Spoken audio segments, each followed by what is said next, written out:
broadcast needs, we are at sportsbroadcastsolutions.com. Check us out and become part of the digital sporting world.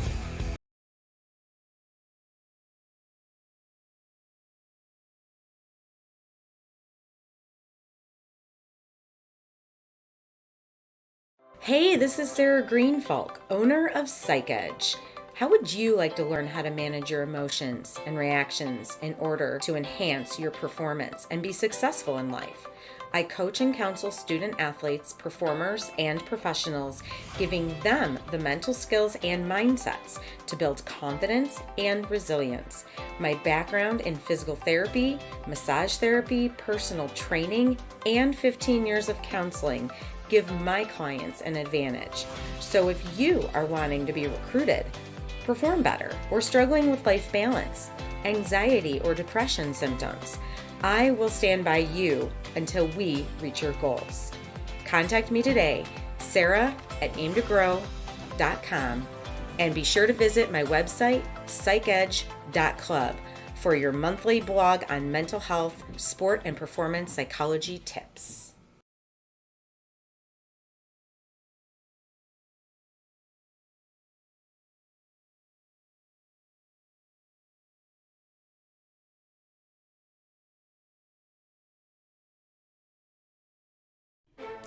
Sports Broadcast Solutions is a broadcasting network for everyone. For those of you that just want raw footage of your sporting event, but no play-by-play or color commentary, you just need us to live stream video from the event over the internet. We will live stream your event on YouTube on our Sports Broadcast Solutions channel. In addition, we also have a dedicated channel on YouTube for live streaming at SBS Livestream. And if you need multiple channels, we can utilize Facebook Livestream and Instagram Live on our channel as well. Options include commercials from your sponsors, professional scoreboard graphics are still available, and of course, yes, pre- and post-game interviews are available as an option if you want. We've been working really hard this whole summer and stuff. Whatever your sports broadcast needs, we are at sportsbroadcastsolutions.com. Check us out and become part of the digital sporting world.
Made from an athlete's mind for all sports minds. Level Up Branding is a unique sports marketing and branding agency, offering athlete management, brand management, and so much more. We are powered by experience, currently serving athletes in the WNBA, MLR, NFL, and college sports. We are looking to take on more clients because everyone deserves a shot at their dream. Our goal is to help others by inspiring one person at a time. Level Up Branding was founded by Lauren, who was and still is an athlete. She understands the importance of being a well-rounded and built individual. It takes an athlete to know an athlete. We are built different. There is so much more to an athlete than what is seen on the field or the court. We make it a priority to understand our athletes. We want to know and understand our clients' values, motives, passions, and future goals. At Level Up Branding, we believe in helping others succeed. We believe in giving back. We believe in family. You are more than an athlete. Level Up Branding was founded based on the sheer passion of sports, community involvement, and the sense of belonging to a community. We were created from an athlete's innovative mindset and experience, and here to offer our services to like-minded athletes.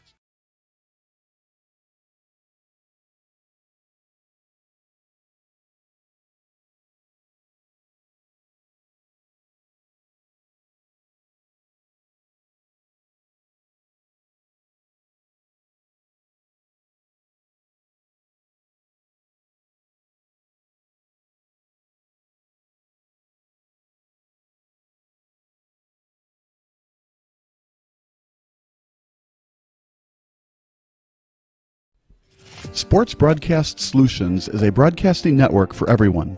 Instead of spending hundreds or thousands with all these college recruiting sites, let us put together your college highlight reel. For just a fraction of your potential college scholarship and significantly less than these recruiting services, we got this. In addition, we put together highlight reels for teams, including high school, your club team, or travel team. My teammate gave me a great pass, and I just took it. The other team slashed me, took the opportunity, saw where the goalie was weak, and I just shot it there.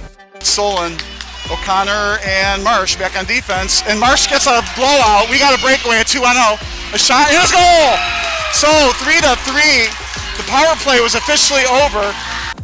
Whatever your sports broadcast needs, check us out at sportsbroadcastsolutions.com. Check us out and become part of the digital world. It's December 28th, 2003. The 9-6 Minnesota Vikings are playing on the road. A win in this game clinches a playoff spot for the Vikes. And with the Cardinals entering the contest with a record of 3-12, it looks like Minnesota is headed back to the postseason. The ball is placed at the 28-yard line, but with the Cardinals down by 5 and under 10 seconds remaining, a field goal does them no good here. As such, it's up to quarterback Josh McCown to heave up a Hail Mary for the incredible comeback win.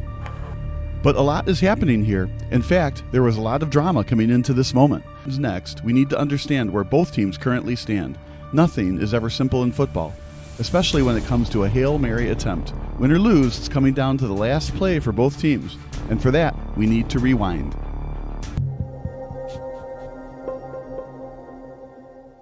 The Vikings have a decent record at 9-6, but for Vikings fans who remember the 2003 season, they should have a lot more wins. Minnesota was once undefeated this season. Impressively, the Vikings won their first 6 games.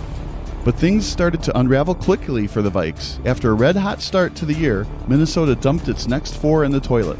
Even more embarrassingly, only one of those 4 straight defeats was by less than 10 points. While it didn't seem to be a big deal at the time, loss number 2 of the 4-game losing streak was a critical 3-point defeat at the hands of the Green Bay Packers. This was huge because the Vikings outlasted the Packers 30-25 during Week 1. If the Vikings had won during Week 9 against the Packers, they would have owned the head-to-head tiebreaker for the NFC North Division.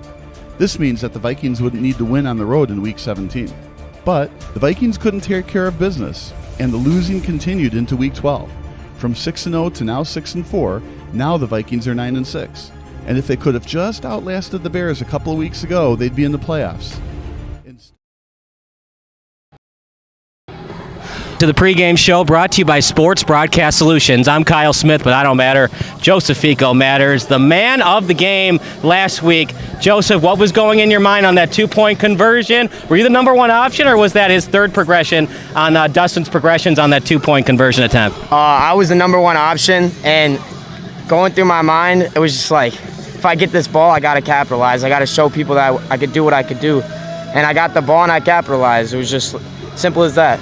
With the defender right on your hip, for people that aren't familiar with football, how hard is it to catch it? Not just catch it, but go down to the ground knowing that there's a guy right on your hip trying to either tackle you or strip that ball out. I mean, it's a pretty hard thing, but when you got Nick Dustin throwing balls perfectly, it's easy to catch. You just bring it in, you go down, you're in the end zone. It's 2 points, a touchdown no matter what. It's pretty easy with a good quarterback. What a game it was last week. 4th and goal at the 1-yard line. Were you a little bit worried, or did you feel that your defense, who had done it all game long, was going to do it in that instant? And of course they did.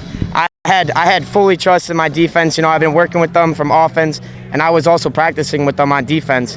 So as soon as we got to that 4th down, I knew they were going to capitalize, and they did.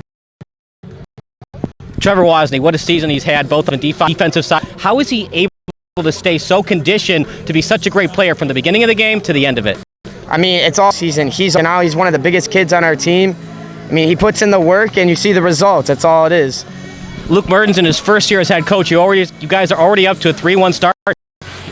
It's a tough matchup tonight, but then again, up last week against you pulled off the dub. What's it going to take to go forward for the win tonight? It's going to take trust. You know, that's the best thing with our team. Our team trusts each other. We got great chemistry. We're always pushing for each other on offense, defense, special teams. Everybody go 100%, and it's easy. For a program that had never gone to the quarterfinals, you did it last year. What does it mean to you, this new group of juniors and seniors and even the sophomores? You guys just aren't a good football team. You're starting to get to that next level of great. It means we're just a great group of kids. I mean, we not only we hang out on the field, but we're spending time off the field. You know, we're getting time with each other, and that just builds the trust and chemistry. That's what St. Pat's is all about. Well, Joseph, keep doing your things, and if you keep running those great routes like you did last week, I might see another 2-point conversion catch out of you tonight. Yes, you will. Thank you. That's Joseph Fico, and that does it for our pregame show. Play-by-play broadcast coming up next here on SBS, a broadcasting network for everyone.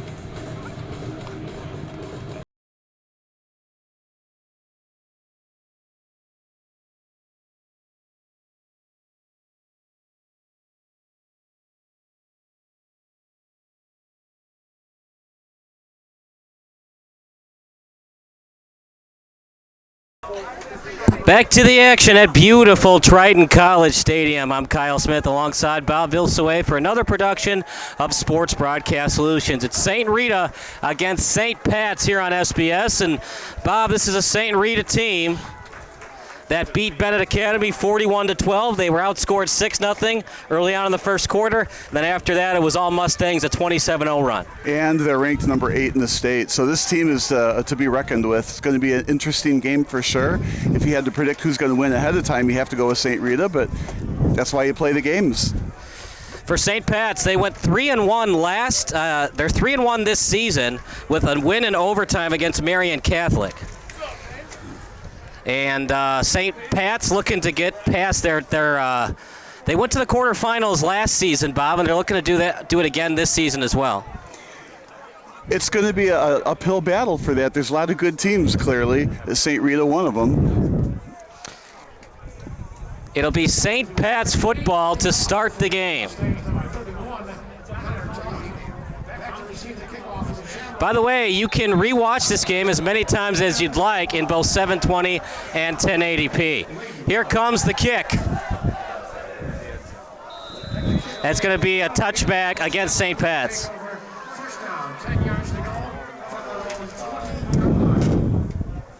I need to be here. So it's 1st and 10 at the 20. St. Pat's will have it. We'll get the score banner ready for you in a second.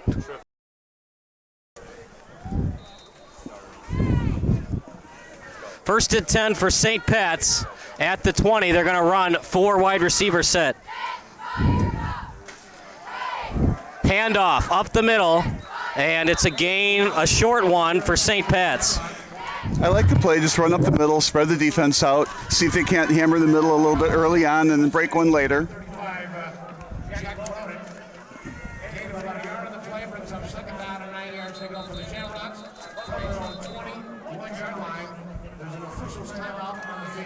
Officials timeout. 2nd and 9 for St. Pat's on the early 1-yard gain. He's out there already. He's out there.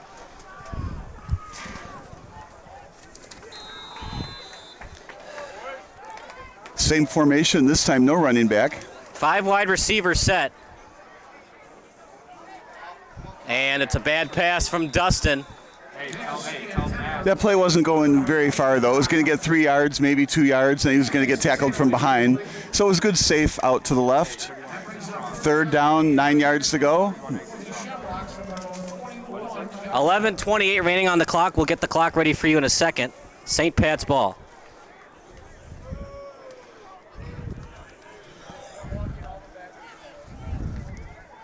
Third and 9. Clean pocket for Dustin. He's going to step up into it. He's got some room to run. Then rolls out to the sideline. On the run And dropped by his intended target, and Mikey Brosnan, 4th and 9. Coming up, partner, that's all in the wide receiver. You got to catch that football. Yeah, that was in his bread basket. He was coming back toward the receiver, toward the quarterback, just like you're taught. Run in and out of his hands. Hit him on the side just a little bit. So on the comeback, wasn't square in the numbers. Just a little bit off to the right and couldn't hold on. Should have been caught though. 4th and 9. So St. Rita with the early possession roundabout midfield. It's going to be good for them. Good snap. The punt is there, and it's a high spiraling kick. Picked up at the 49, stutter step move, another hesitation move, and he's brought down inside the 40. They're going to mark forward progress at the 39-yard line. So a decent start for St. Rita. They force St. Pat's to a 3 and out, and they'll have 1st and 10 inside the 40. St. Rita will have the possession arrow. And here comes Collins, partner. He's a dual threat quarterback, but they like to run a lot of quarterback sneaks with him. Well, the whole team is tough to stop. We're going to see what kind of offense they have here. Started out slow, like you said last week. Maybe feeling out the defense a little bit, wearing them out a little bit. Here Run they up go the right gut. up the middle. Past the first down marker. So that went right through the middle of the defense, and they are not yet worn out. We saw DJ Stewart do a good job running the football last week.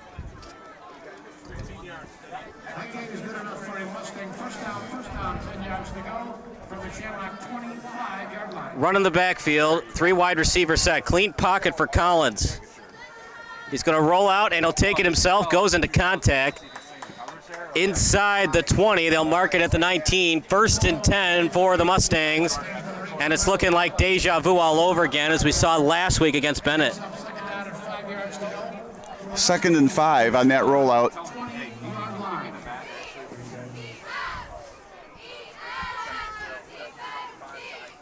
Collins with a clean pocket, looks downfield, bad throw, and that'll stop the clock at 10:20. Well, there's another view on that bad throw, right? The receiver is really well covered, so if he threw it at the receiver, it would have been picked. If he threw it ahead of the receiver, well, that's kind of what he did.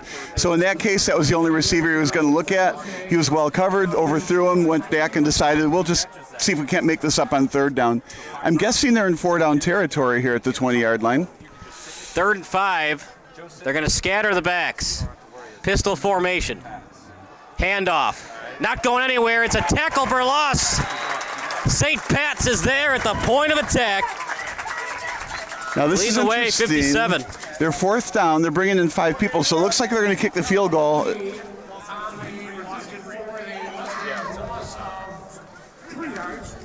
On the tackle was Aiden Gomez.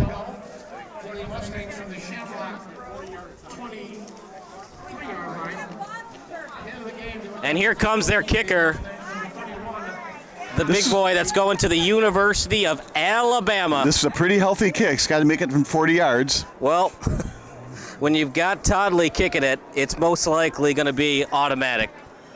Good snap, good hold. You called it. It's right down automatic. the middle. The Alabama commit gets it right down the middle with the kick.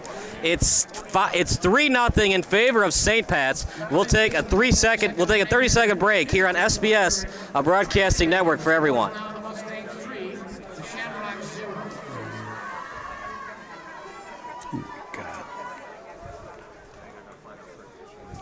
You having trouble? Are we in mute? No, we're not muted.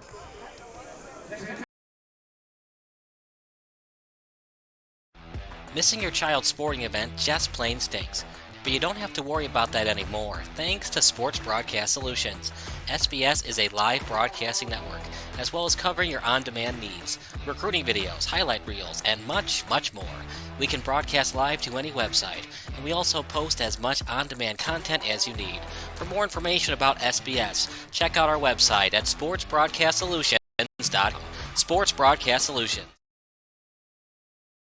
Kick all the way into the end zone, not going to get returned. Oh, he's going to call that out of bounds. That ball looked like it went right over the pylon, so it's hard to tell, did it go to the right of the pylon or to the left of the pylon.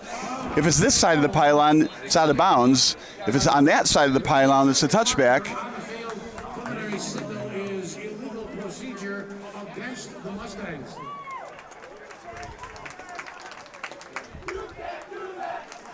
So 35-yard line after the ball gets kicked out of bounds. Now we have totally the wrong angle, but it sure looked like I went right over the pylon, and then the referee, who's right under that pylon, made the call that the football went to the right of it, so it's out of bounds. 1st and 10 at the 35-yard line. 35-yard line for St. Pat's. Only down 3-0. That's a win for them on defense, but they're going to have to find a way to answer because it's an automatic 3 with Toddley at kicker. Dustin, driven out of bounds. Not a late hit because he was still on the sideline before going out of bounds. Got maybe one, and they will spot it at the 36. 2nd and 9 coming up for St. Pat's with 9:26 to go. Gain of about 2 yards on the play brings up 2nd down and 8 yards to go for the Shamrocks from the 37-yard line. 2nd and 8 at the 37. One in the backfield. Trips to the left as they bunch him up to create havoc on defense. Handoff to Wozni. Gets into contact. Small gain, partner. This is a lot different than we saw last week against Marian Catholic. This ferocious St. Rita team. They have 2 losses on the season, partner, but 2 of them were to some classic and old school, nostalgic, great high school programs in the state of Illinois. Right, you're not going to get yards easily against St. Rita. They're a stout defense, and St. Patrick's running into that. One in the backfield, trips to the left, one to the right. Text line's open at 330-957-7653. Your favorite high school, college, or NFL memory. Dustin looking to even improve from last week's performance. He was good, but he also had 3 picks. Nice pitch play, past the first down marker. Wozni in space, and he's driven down past the 45, past midfield, and for the first time on the day, on the very early part of the day, St. Pat's has the ball in St. Rita territory. That was a good run. There was only one tackler out to the right. It was an easy decision. Quarterback was going to get slammed, pitch it to the right, another 15 yards after the pitch. Yeah, Wozni has a chance to be an all-Catholic League tailback. One in the backfield as they run it out to Layden on the jet sweep. Nothing there. It's a big tackle for loss. Partner, you're going to have to earn it tonight. St. Rita is looking to go to 3-2. 2-3, it wouldn't completely put them out of the postseason, but it certainly would hurt. Well, right, but I think right now you have to take it play by play, right? And they gained 15 yards, and they lost 5 yards, so it's going back and forth, right? St. Pat's going to find out what works and what doesn't work in the first half, but that's similarly why St. Rita had a slow start last week. They're figuring out what works and what doesn't too. 2nd and 16 for St. Pat's, one in the backfield. Clean pocket. It's a screen pass for St. Pat's. Help is there on the blocking. They get past the original line of scrimmage, partner, so it's going to be 3rd and manageable for St. Pat's. What do you think, partner? If you get any positive yards here, is it 4-down territory, or is it too early to consider going for it? Well, their field goal kicker had quite a bit of range. When we were down there doing the interview, he was making them from the 30-yard line, right? So, and they were 10 yards past the goalpost. So I'm thinking if they get, good question. Fakes the handoff. Dustin on the quarterback keeper. 1st down and more. The good thing is they made the 1st down, and I don't have to answer that question, right? RPO, and it's done to its perfection by Nicholas Dustin. You don't want to miss that field goal and give good field goal range back to good field position back to St. Rita, so it's good they made the 1st down. Anywhere on the field for that kicker is good field goal range. He's going to the University of Alabama for a reason. So for St. Pat's, you want to get 6, not 3 points tonight. Or you want to punt it down to the 5-yard line or something. But I think they're past that now. So now we can go back to video football where they go for it on 4th down. Injury on the field. We'll take a quick break. It's St. Rita 3, St. Pat's nothing here on SBS. Sorry. Sports Broadcast All right, are we good Solutions now? is a broadcasting network for everyone. 7:09. For those of you who would like to broadcast or live stream your event, or maybe make a highlight what you're tape doing with that, but and would I like can a sit there and sponsor to do it. fund the event, I just play SBS around has with a it till it myriad works. of ways to advertise right. your sponsor during you sit our now? broadcast. We have it's hard commercials. to We have get on-air at the reads by scoreboard the and stuff. announcers. Albatross Physical Therapy and Wellness specializes in pain-free. We have graphics. Take this, put that and we over have there. watermarks. Make sure Finally, the Sports stream's Broadcast working. Solutions Well, can create a commercial for you or let me your just get the sponsor. link up. Whatever your sports broadcast needs, we are at sportsbroadcastsolutions.com. Okay, you're all good now. Pay attention to Check it. us out and become part of the good. digital I think it's going sporting to be good world. the rest of the game. I- The mic wasn't muted.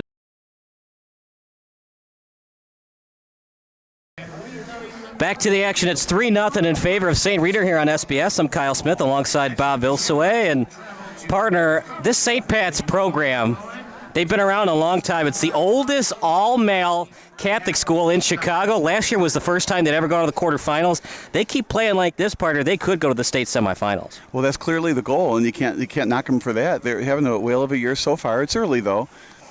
But St. Rita is a major barrier here tonight.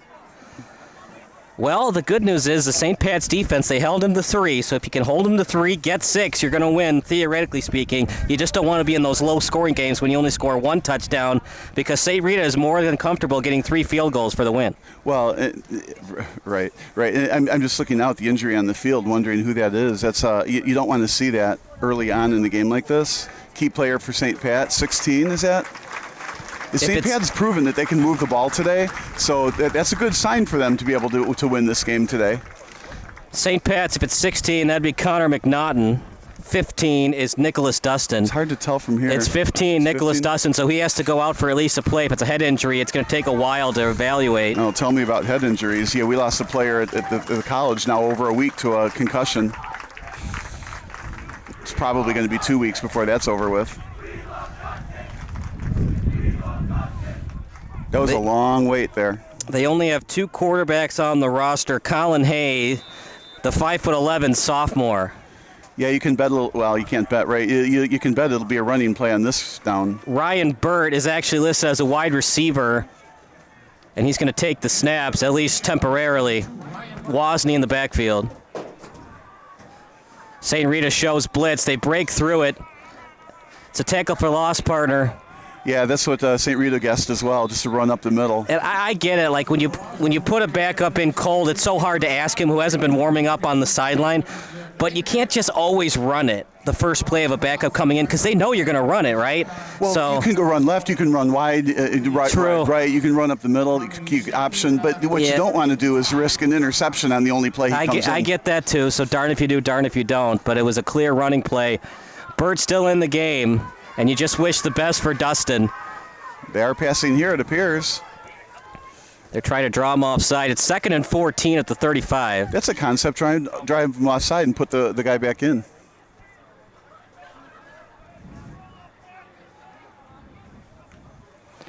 Clean pocket for Burt. He rolls out to the left, looks downfield. Good throw, but dropped. Partner, I mean, you got to catch the football. I know that St. Rita has good defensive backs, but you can't win the football game when you can't catch. Yeah, what can you say? No argument on that. He laid it right in there. You know, the only time that I say it's on the quarterback if it's a little high or close to the dirt, if it's right in the hands and it's above the knee, that's on the receiver every time.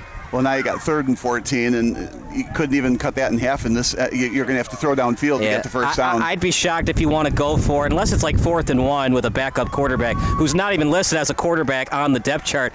They're pulling the old Chicago Bears when Walter Payton, the running back, came in at quarterback. Well, they know exactly what the range of the field goal kicker is, and it's probably outside it now. RPO and driven down to the turf, the linebacker for the St. Rita Mustangs. He read that RPO all the way. Patrick Farrell, obviously going to be a punt, and partner, you're in a good enough field position where you could try to pin him inside the 20 if you feel confident in Schwab's kicking.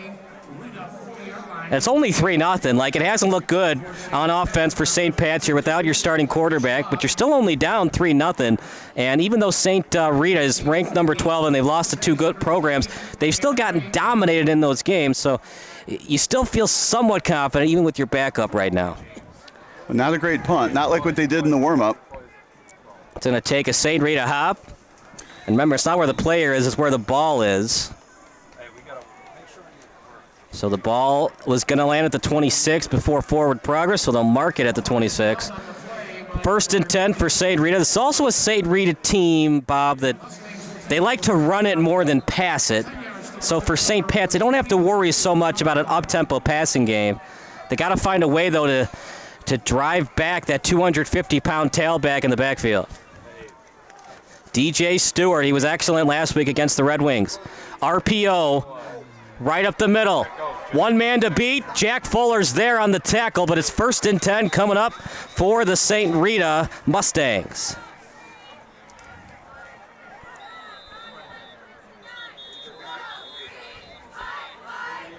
Another injury. Another injury on the field at St. Pat's. We will take another break. You're watching the Shamrocks against the Mustangs here on SBS. Sports Broadcast Solutions is a broadcasting network for everyone. Let SBS broadcast your sporting event. We have experience and can generate excitement and permanent digital memories for your team. Tonight. That time, finally a goal for the Stampede! We have professional videographers using high-definition modern-day cameras, color analysts, and play-by-play announcers with state-of-the-art, classy graphical scoreboards to keep you updated. Plus, we have commercials to advertise your team, club, or sponsor, and us. Plus, we do pregame and postgame interviews. Hi, everybody, and welcome to the Postgame Show brought to you by Marion Central Catholic. My name's Kyle Smith, but my name doesn't matter. These young ladies matter. It's senior night as the Hurricanes win a battle down the stretch, 48-46. Hi, I'm Carrie Kramer. I swim 50 breast, 50 free, and 100 back. Whatever you...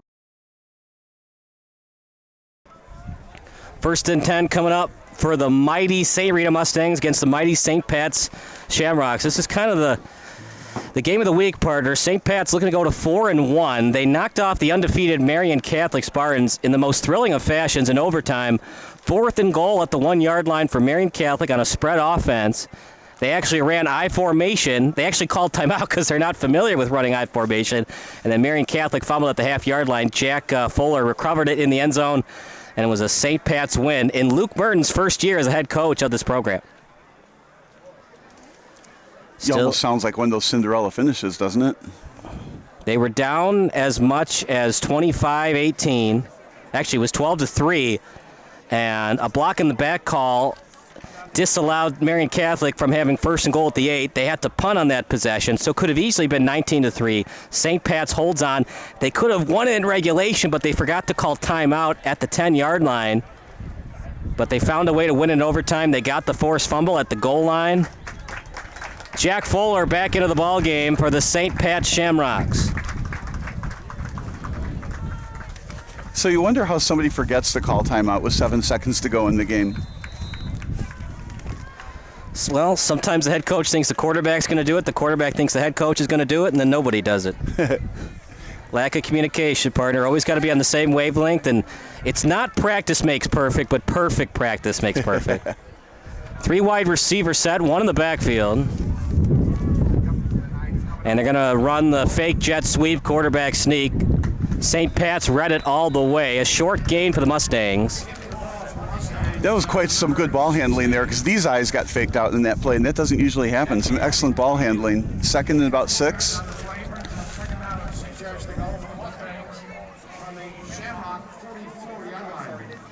Mustangs driving. 2nd and 6, Hilding on the quarterback keeper. They're running 2 quarterback system tonight. To Stewart up the gut. That big powering back. And the second push got him the first down. Partner, how do you tackle somebody that's 250 pounds? Yeah, get their legs. And then he got to push from behind, too. They did essentially have the legs and got to push from behind, and that push was enough to get that first down. It's just so hard to tackle, and then you think of these guys like Brandon Jacobs that last in the league so long. Not that they were fast, but they're just so hard to bring down at that size. Handoff to Stewart again, right up the middle. My goodness, spin move, he's still on his feet. Past the 25, 1st and 10 for St. Rita, and now the Mustangs getting into a rhythm, partner. Yeah, see, that's going to be hard. If they can't stop that, now you start going, you know, packing the box, right, up the middle, then you start running wide. It's trouble.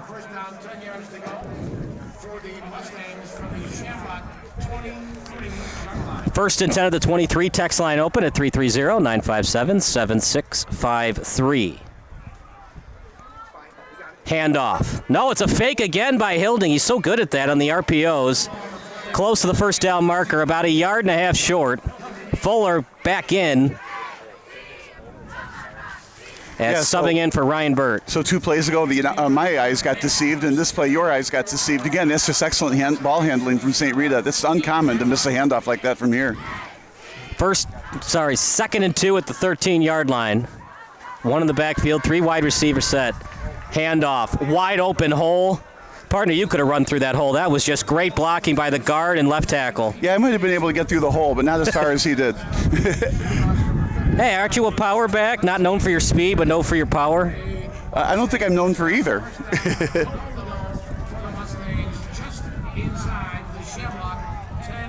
He's just got great size, partner. This is a guy that's going to be playing on Saturdays, number 17 in that backfield. 3 wide receiver set. They'll probably run it again. 1 in motion for St. Rita. Jet sweep. Help is there. Touchdown, Mustangs. Jet sweep to Calvin Lee. 9-0 St. Rita. And partner, if Dustin can't come back into this game soon, it might be a blowout victory for the Mustangs. It may end up being a blowout victory anyway. They're just unstoppable on this offensive side. And it was a great play call. They kept running up the middle, fakes running up the middle, and then went wide. Nobody was there. Big hole. They could have gone for a lot more yards. They're lucky the goal line was close. Connor Talty again. You know, partner, he wasn't always a 5-star recruit. Just his upperclassmen years where they starting to look at him. Good snap, good hold, kick is up, and of course it's good because it's Connor Talty. It's 10-0 in favor of St. Pat's. They better do something quick or it's going to be a blowout at Triton College Stadium. You're watching the Shamrocks against the Mustangs here on SBS.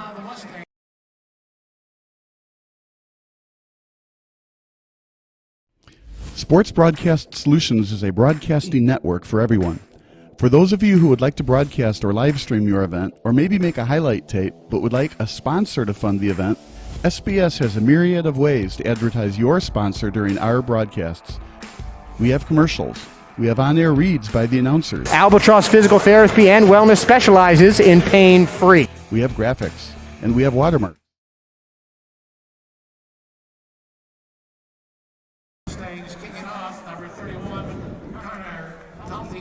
All right, partner. We know he can kick. Let's see how the kickoffs are for Connor Talty. Well, he put the other one in the end zone just on the wrong side of the pylon last time. Yeah, it was, according to the side judge, out of bounds. This one's a beautiful kick by Talty into the end zone. Automatic dead ball. Well, you can see why Alabama wants him. 1st and 10 at the 20. Partner, what do you do when you might have to rely on your backup quarterback the rest of the game? A lot of runs and a lot of blocking schemes that you learn what works and what doesn't. Because whether you win this game or not, you need to take this something positive into next game next week. And you can't, I mean, the reason he's not a starter is probably because he doesn't throw it as well. So you have to be real limited in what kind of offensive throws you make. He's probably like a Kane Coulter athlete because he's not listed as a quarterback. And Kane Coulter's playing days at Northwestern, he was actually listed as an athlete. St. Rita shows blitz, handoff off the jet sweep, didn't get much. See, that's the thing about blitzing. You can blitz the quarterback on passes, but those blitzes work for run blitzes as well. So nothing gained there. What, 2nd and 10? The only good thing about a blitz, partner, if you feel confident in your quarterback, it's one-on-one on the sidelines. But do you feel confident enough in your pass protection for your wide receiver to get enough separation for the throw? You're going to have to. You can run fly routes down the field one-on-one on blitzes, but you need pass protection to do so. Well, and they've pushed St. Pat real far back in their territory, 20-yard line. 2nd and 10. Bird in the backfield. Holloway runs in motion. Jet sweep again. Holloway goes straight up with it near the 1st down marker. Fumble. St. Rita says they have it. Waiting for the call. Obviously, St. Rita football. Yeah, obviously real trouble for St. Pat. I was worried about how far they would get downfield and then have to punt before they gave the ball up. Now they gave St. Rita field position at the 30 with tons of momentum, and they can't stop the run. And look, if they lose this game, partner, they have nothing to feel ashamed about. It's been hard for a lot of teams to stop DJ Stewart. Look, we still have time. There's 1:48 remaining in the first quarter. But what we've seen on the first 2 drives, they haven't had an answer yet for 17 in the backfield. That's exactly it. They haven't had an answer yet. Pistol formation. It's signaled dead by the side judge.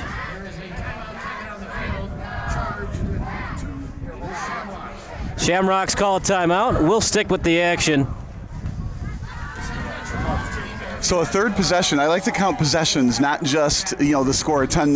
10-0 is a 2-possession lead. St. Rita is at the 30-yard line. If they can run this in and get that third possession out of this, or third touchdown out of this, or third, I guess a field goal doesn't make it a 3-score game, but if they get a touchdown on this, we're not going to write St. Pat off, but the 3-score lead against a defense that they haven't shown that they can move the ball against is going to be a tough mountain to climb, and even worse with a second-string quarterback. Sometimes, though, those second stringers really come through. They got to show everybody what they can do, and they're able to show everybody what they can do. So sometimes it gets very exciting to see them in action.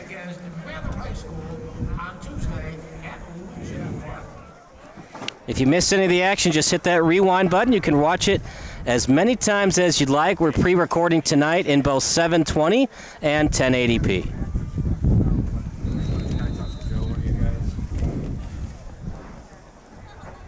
So 28-yard line, 28 yards to go to make it a 3-score game.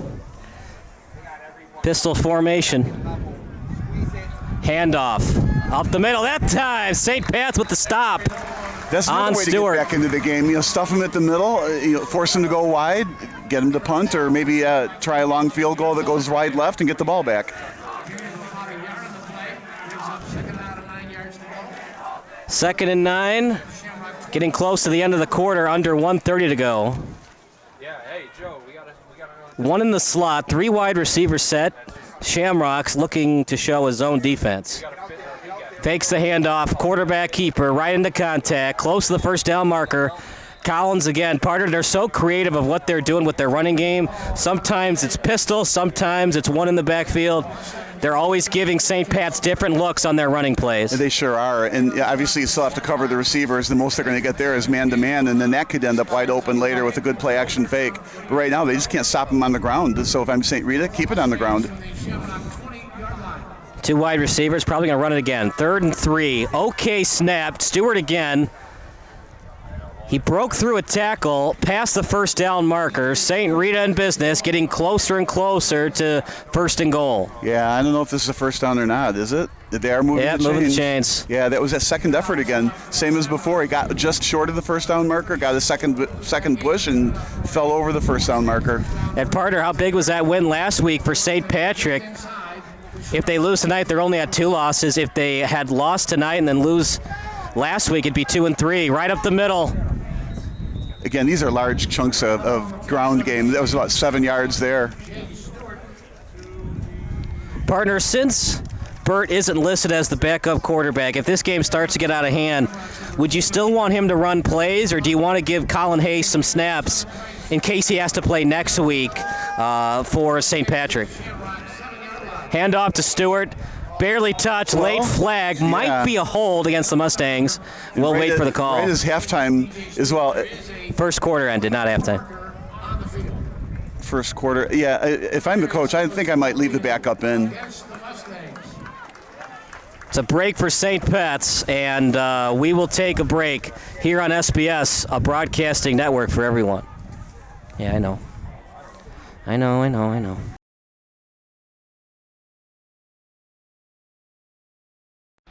Missing your child's sporting event just plain stinks. But you don't have to worry about that anymore, thanks to Sports Broadcast Solutions.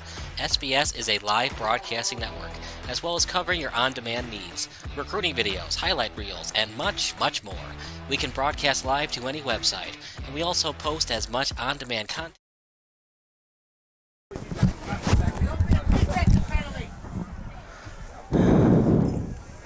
First and 10, we're having some laptop issues, but now it's charging. Oh, almost intercepted there. Almost intercepted. Have to hold it Throw down. short left there, read well. Now we're going to get a field goal. No, we're changing the sides at the end of the first quarter. So it was a defensive penalty, which means the offense gets one more play to end the quarter. Now it's the end of the first quarter. You're watching St. Rita against St. Pat's here on SBS. Sports Broadcast Solutions is a broadcasting network for everyone. Let SBS broadcast your sporting event. We have experience and can generate excitement and permanent digital memories for your team. Tonight. That time, finally a goal for the Stampede! We have professional videographers using high-definition modern-day cameras, color analysts, and play-by-play announcers with state-of-the-art Class C graphical scoreboards to keep you updated. Plus, we have commercials to advertise your team, club, or sponsor, and us. Plus, we do pregame and postgame interviews. Hi, everybody, and welcome to the Postgame Show brought to you by Marion Central Catholic. My name's Kyle Smith. Well, my name doesn't matter. These young ladies matter. It's senior night as the Hurricanes win a battle down the stretch, 48-46. Hi, I'm Carrie Kramer. I swim 50 breast, 50 free, and 100 back. Whatever your sports broadcast needs, we are at sportsbroadcastsolutions.com. Check us out and become part of the digital sporting world. Back to the action at St. Pat's against St. Rita here at Triton College. 3rd and 11 for St. Rita. Shotgun formation. Collins in the pocket. He rolls to his right, looks downfield, wide open man. Dropped as the pass was behind him. We do apologize for the laptop issues tonight, so if it goes black, that's just because we're working on the charger. That was in the end zone, right in his hands, just to miss his helmet by about 6 inches, went through his hands and dropped it. So the best we're going to get is a field goal out of this. That was a huge drop as far as St. Pat's concerned. Instead of going down 3 scores, they're just a field goal here.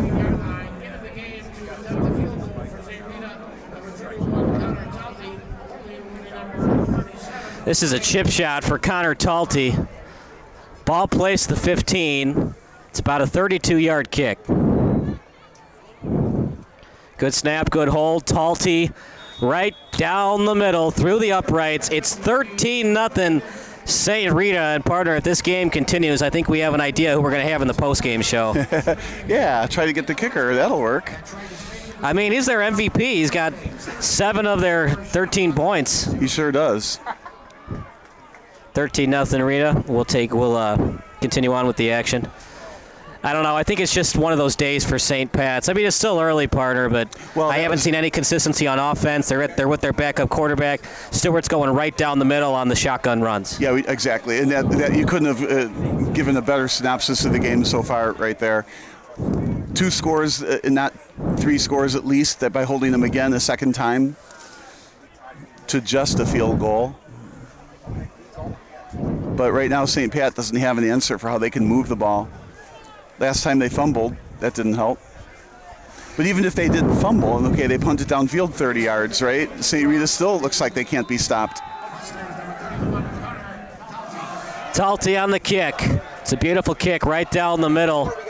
It stays in play. St. Pat's will return it. Past the 10, past the 15.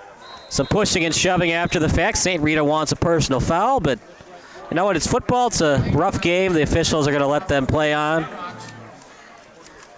What do you run here with the backup quarterback? Some more jet sweeps and pop passes like we saw last drive, or do you feel more confident in the backup now? Well, I wouldn't have put the ball in the air. I would have gone run right or run left, a jet sweep. I don't know if I would have done that. It's too easy to tip off that play. A pitch right, maybe. 1st and 10 at the 20. So after all that, partner, it's back to the original line of scrimmage if the ball had gone into the end zone. Handoff off the jet sweep. Good play to Fico. Actually, that's Wozni, and he gets to the 30. Yeah, I like that play. They ran wide, got 7 yards, so they got to run the other way wide next time, continue to force St. Rita to get tired. Here's the thing, too. It's always easy to say, well, our starter isn't in, so, we're SOL. Dustin also had 3 picks last week, partner, so he was hurting the field position with the turnovers. Sometimes you want to have the starter in, but other times when you're not so sure at the quarterback position, it's not always terrible when the backup goes in. Well, and like I said, backups sometimes have a reason to impress everybody, and sometimes they're a backup just by a sliver. It's hard to believe that Kurt Warner was at one point a backup quarterback, but that's what happened. Trent Green went down, and then the Kurt Warner story began. They run the option. Brought down quickly on the quarterback keeper. See, I think I would have run to the right on the long side of the field. Running to the left on the short side of the field was obviously well covered, and there's nowhere to go with it. The quarterback did end up keeping it. The pitch was going to go nowhere, so it was probably a wise keep. 3rd and 4 for St. Pat's. And this is a huge play now. You need 4 yards, otherwise you got to punt it away yet again. If you get 3, I'd go for it. You got to get some momentum for your offense. See if they can get some positive yardage. One in the backfield. They have Leiden in the slot. Cincino near us. Rita shows blitz, and they back off for more of a zone coverage. Now they're goading him into a short pass. See what Burt wants to do here. Rita now showed blitz. Burt has to do it himself. Out of bounds, he's driven by this Mustang unit. Yeah, leading the way. What a play that was by Jack Cronin. Right, it was a sack, right? But it was a coverage sack. There was nobody open downfield. And again, they went to the short side of the field, which I wonder. I would have gone to the right side of the field. It's easier to say, and of course you don't know what the defense would have given you on that side, not having seen the play. You know what's interesting about this St. Pat's team? A common fan that's watching the game, well, they're having problems with pass protection on the blitz, so run some 2 and 3 tight end sets. The problem is, Parter, they don't have a tight end listed on the roster. So can you put wide receivers in a tight end position when they're not naturally used to doing that? Yes, you can absolutely do that. Fair catch, as it was caught that time by Keandre White. It's interesting, though, when you have players that are used to playing wideout versus tight end, it's a different position, different blocking schemes. And you hit it right there. It's a blocking scheme. How much practice that receiver gets, how big that receiver is, who he's assigned to block, which way he has to turn the defender on the block. There's a lot to it. But, yeah, you can obviously use a wide receiver at that position. They've also got running backs that probably practice at that position. But it may be that the offense doesn't use tight ends. Well, they run spread, which means shotgun formation, 4, even 5 wide receiver sets. One in the backfield, probably going to run it again. Hilding at quarterback as they had Lee in motion. Another quarterback sneak. Great block on the left side. St. Pat's on the second effort brings him down, but wow, that was a nice block by the Mustangs. But still, it's only 13-0, Parter, so even if you give up another field goal, you're still only down 2 touchdowns, 2-point conversions. That's what I like about it. I mean, you never know. Maybe you return an interception and later on a punt or something. You recover a fumble at the 20-yard line. You can run it in. So it's absolutely not over. One in the slot. St. Pat's being shut out. If you're just joining us, Dustin has an injury. We're waiting for our sideline reporter to let us know what the case is. Stewart again. We're going to start calling him DJ Jacob Stewart. Man, does he look like Brandon Jacobs once he gets that ball. Well, he sure does. He looks unstoppable. So we can talk all day long how they're only down 13 points and they can get 2 scores and win. But at this point in time, St. Rita just looks unstoppable. Hard to believe the St. Rita team lost 2 times, but when you play Loyola and Mount Carmel, there's going to be a victor and there's going to be a loser. And St. Rita, good team. But Mount Carmel and Loyola, they're good as well. Well, and you get better as the season goes. And good coaches get their teams to do things differently. They learn from what they lost. That time they run Brady in motion, handoff, and St. Pat's is there on the stop. Just all these different players. They're coming at you with different guys. They're substituting. We talked about Kevin Lee. Now he's back on the sideline. That was the first time we said Jake Brady's name. Now Stewart's back in the backfield. They're just showing you different looks because they have so much depth on the St. Rita team. There's Dustin. He's getting warmed up on the sideline. Does he feel comfortable enough coming back into the game? Well, and then does the coaching staff feel comfortable enough to put him back in? You don't want to lose him for the rest of the season. Fakes the handoff. Good tackle in the open field by St. Pat's. Driven down on the play by Coleman Kelly. What do you think, partner? 4-down territory for St. Rita, or you want to play a little conservative here? I absolutely think it's 4-down territory. The way St. Rita's moving the ball, you're not going to have a 4th down here. They have their pick of which direction they want to go. St. Pat hasn't stopped them in any direction yet. What would I do? Up the middle and try to get most of it, if not all of it. 2 in the backfield, running the pistol. They threw it. Not a great pass, and St. Pat's gets there quickly on the pursuit. Now they have 4th down. We'll see them in 4-down territory. Fuller and Schwab were there on the tackle. It's going to be 4th and short. Definitely going to go for it And partner, you got to stack the box, I think. And if they run play action and they throw a touchdown pass, so be it. You got to have as many people in the box here to try to stop Stewart. Yeah, I don't see play action here. I see some kind of a fake up the middle and then run wide. Probably, and I wouldn't be at all surprised to see the quarterback keep it. They're stacking the box. You would think that Stewart's going to get the ball. And even if he gets the ball, partner, even if there's 10 guys tackling him, he could still get the first. 2 in the backfield. Hand off to Stewart. Ooh, close. I think he got it, though. High school football usually gives it to him. We'll see what they say. Remember, he's so short. Big, too. He just, when he lunges forward, you would think with those lunges he's going to get that extra half yard for the first. Yeah, he got a favorable mark at this high school football, and I think they prefer to give him the first down than come out with the chains. You know, as St. Pat's, too, you never want to be in that spot either where it's up to the officials to mark it. You got to find a way to bring him down when he gets the ball. They're throwing. Deflected. Good job on defense that time by St. Pat's. Aiden Gomez got his hands up as they'll bring Sergio Montez into the game. 2nd and 10. I was kind of surprised they passed it there, partner. They haven't stopped Stewart all game. I'm on that page with you, except I think what they're thinking is they could probably win this game running it out, right? But you have to exercise your passing game as well for the rest of the year. You can't just stay on the ground the whole game. Yeah, you got to get rhythm with your quarterback since they're running a 2-quarterback system as we get later on in the season into the postseason. They run Lee in motion up to Stewart. It's rinse, rather repeat for Stewart. It's a short game, but even the short game, partner, it takes at least 5 guys to bring him down.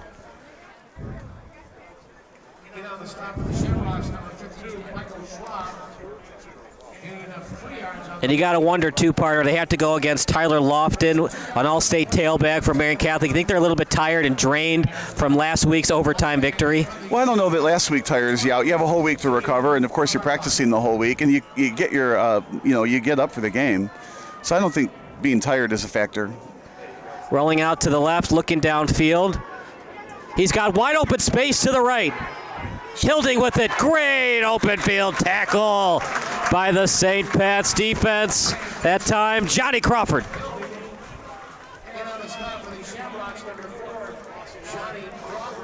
Now we're going to find just how much they feel about the Alabama kicker.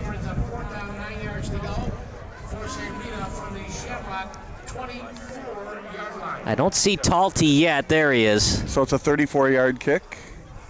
Ball in the 21. 41. Usually in the NFL it's 17, right? Because the holder's 5 yards behind the spot, and then the field goal post is about 12 yards back of the touchdown marker. Yeah, it's a 17-yard thing. So it'd be 38 yards because it's ball's at 21. This is a chip shot for Talty. I can't wait to see him play for the Alabama Crimson Tide. Good snap, good hold. It's close. Oh, no. It's a Parkey special right off the uprights.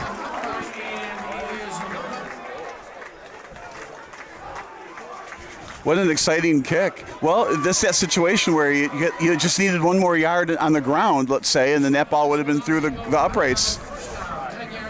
And if I'm Talty, I don't even think about it. You just shake it off. He's so good, you just shake it off. You get out there for the next kick. Well, you do, but in the meantime, it's still a two-score game for St. Pat's. They kind of dodged the bullet there. Now they're only down 13 rather than 16. Dustin was warming up on the sideline, but he's still not back into the game. They run Leiden in motion. Slow developing play. Wozni tackled almost immediately when he got the ball.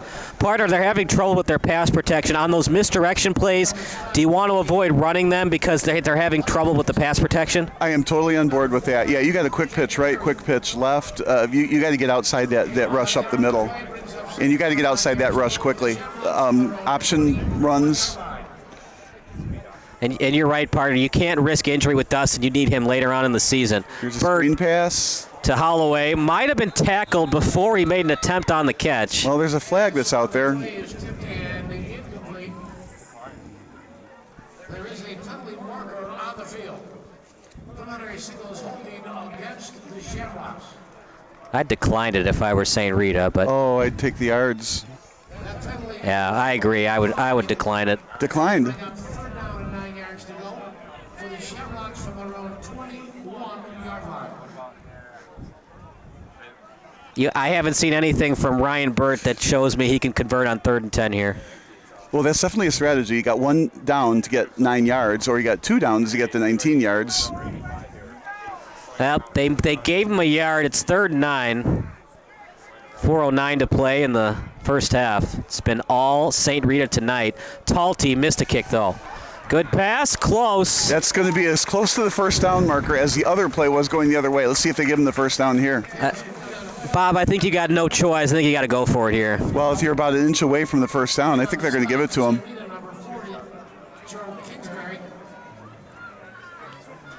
The referees are discussing it, staring at each other.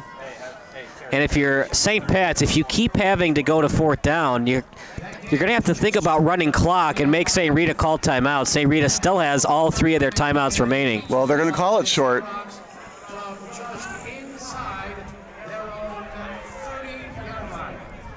What do you think, quarterback sneak? Well, again, if it were me, no, I would run up somebody else up the middle. But, yes, run up the middle and run hard and make sure you get that 6 inches. Now they're spreading the defense out, minimizing the number of defenders in the box. 4th and 1. Late blitz showing by St. Rita. That trick's not going to work.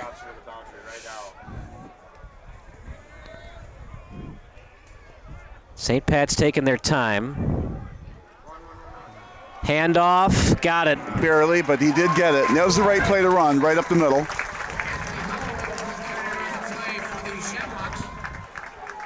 gain is good enough for a first down. First down, 10 yards to go for St. Patrick from their own 32-yard line. 1st and 10 for St. Pat's. Scoreless on the night. Working with their backup quarterback, who's actually listed as a wide receiver on the depth chart. 1 in the backfield, 3 to the left. It's got to be exciting for him, though, to play quarterback for a game. Handoff, instant penetration. Were you excited when Walter Payton was taking the snaps for the Bears? I don't even remember that. I just know. Remember they had 3 quarterbacks, 2 got hurt.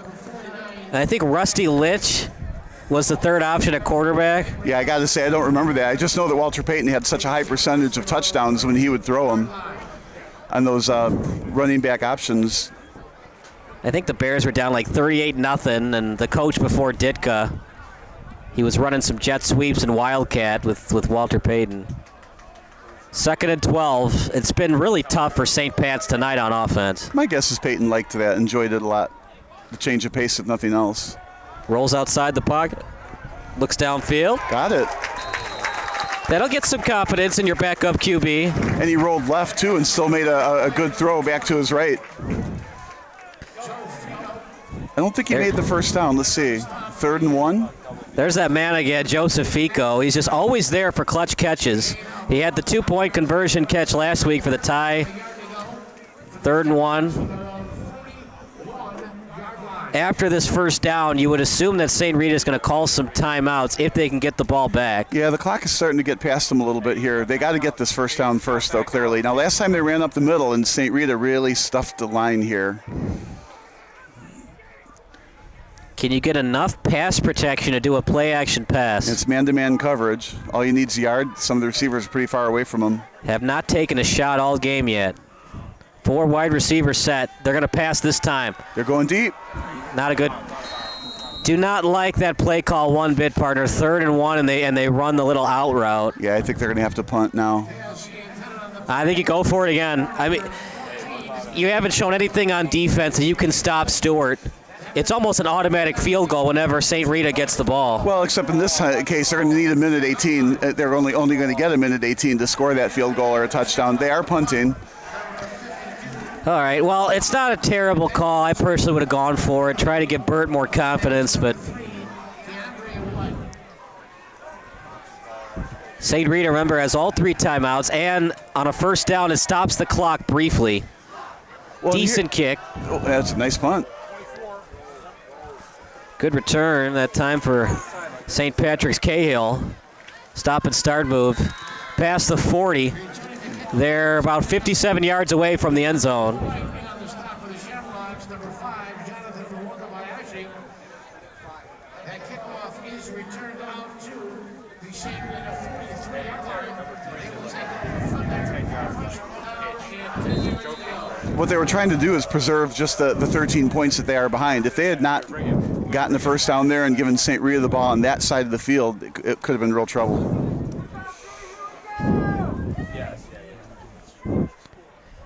Three wide receivers set. They run Lee in motion. Up to Stewart. There he is again, doing his thing. Yeah, this time I'm a little surprised they kept it on the ground. With only a minute 18, I thought they would air it out. My thought, partner, is they're thinking that he's going to break it for a touchdown. You also have 3 timeouts, so you can do some running plays if you'd like. 2nd and 6, they run it again. Lee's there. Well, they got the first down. This is a major tackle. You could either call a timeout or spike. If you spike, you lose a down.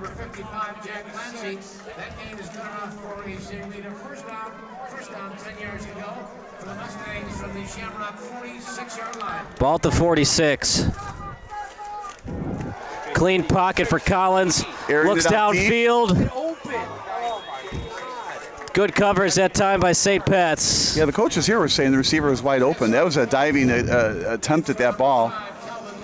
Well, he might be wide open with a decent quarterback. With Collins, he's got kind of that awkward release. It's hard for him to get it out. It's kind of like that Tim Tebow release. So when you're open for a split second, you've got the nice 3/4 release. It works. With him with that kind of that baseball throw, it might be hard for him to get those guys right down the middle. Well, you can say hit the receiver on the hands. Good coverage though. Collins again. Again downfield. Sack for St. Pat's. They're gonna have to call timeout. If St. Rita wants to maintain the possession, they can call timeout, or they can let the clock run and maintain the 13-point lead. Oh, I'm surprised they're letting the clock run.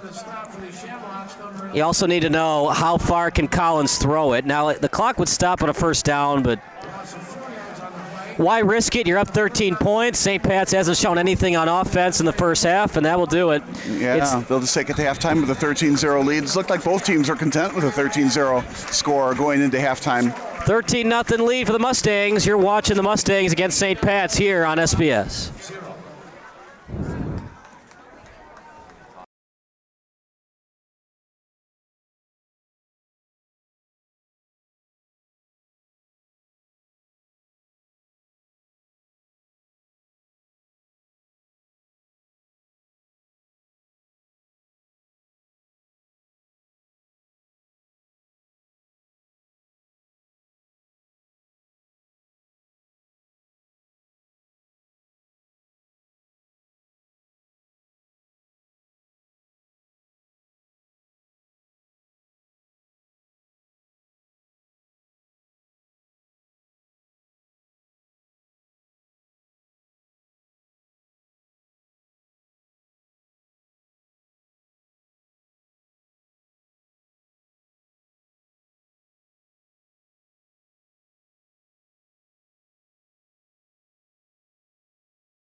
Sports Broadcast Solutions is a broadcasting network for everyone. Let SBS broadcast your sporting event. We have experience and can generate excitement and permanent digital memories for your team. Tonight. That time, finally a goal for the Stampede!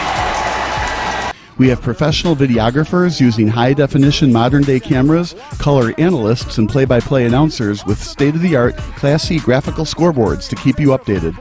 Plus, we have commercials to advertise your team, club, or sponsor, and us. Plus, we do pregame and postgame interviews. Hi, everybody, and welcome to the Postgame Show brought to you by Marion Central Catholic. My name's Kyle Smith. Well, my name doesn't matter. These young ladies matter. It's senior night as the Hurricanes win a battle down the stretch, 48-46. Hi, I'm Carrie Kramer. I swim 50 breast, 50 free, and 100 back. Whatever your sports broadcast needs, we are at sportsbroadcastsolutions.com. Check us out and become part of the digital sporting world.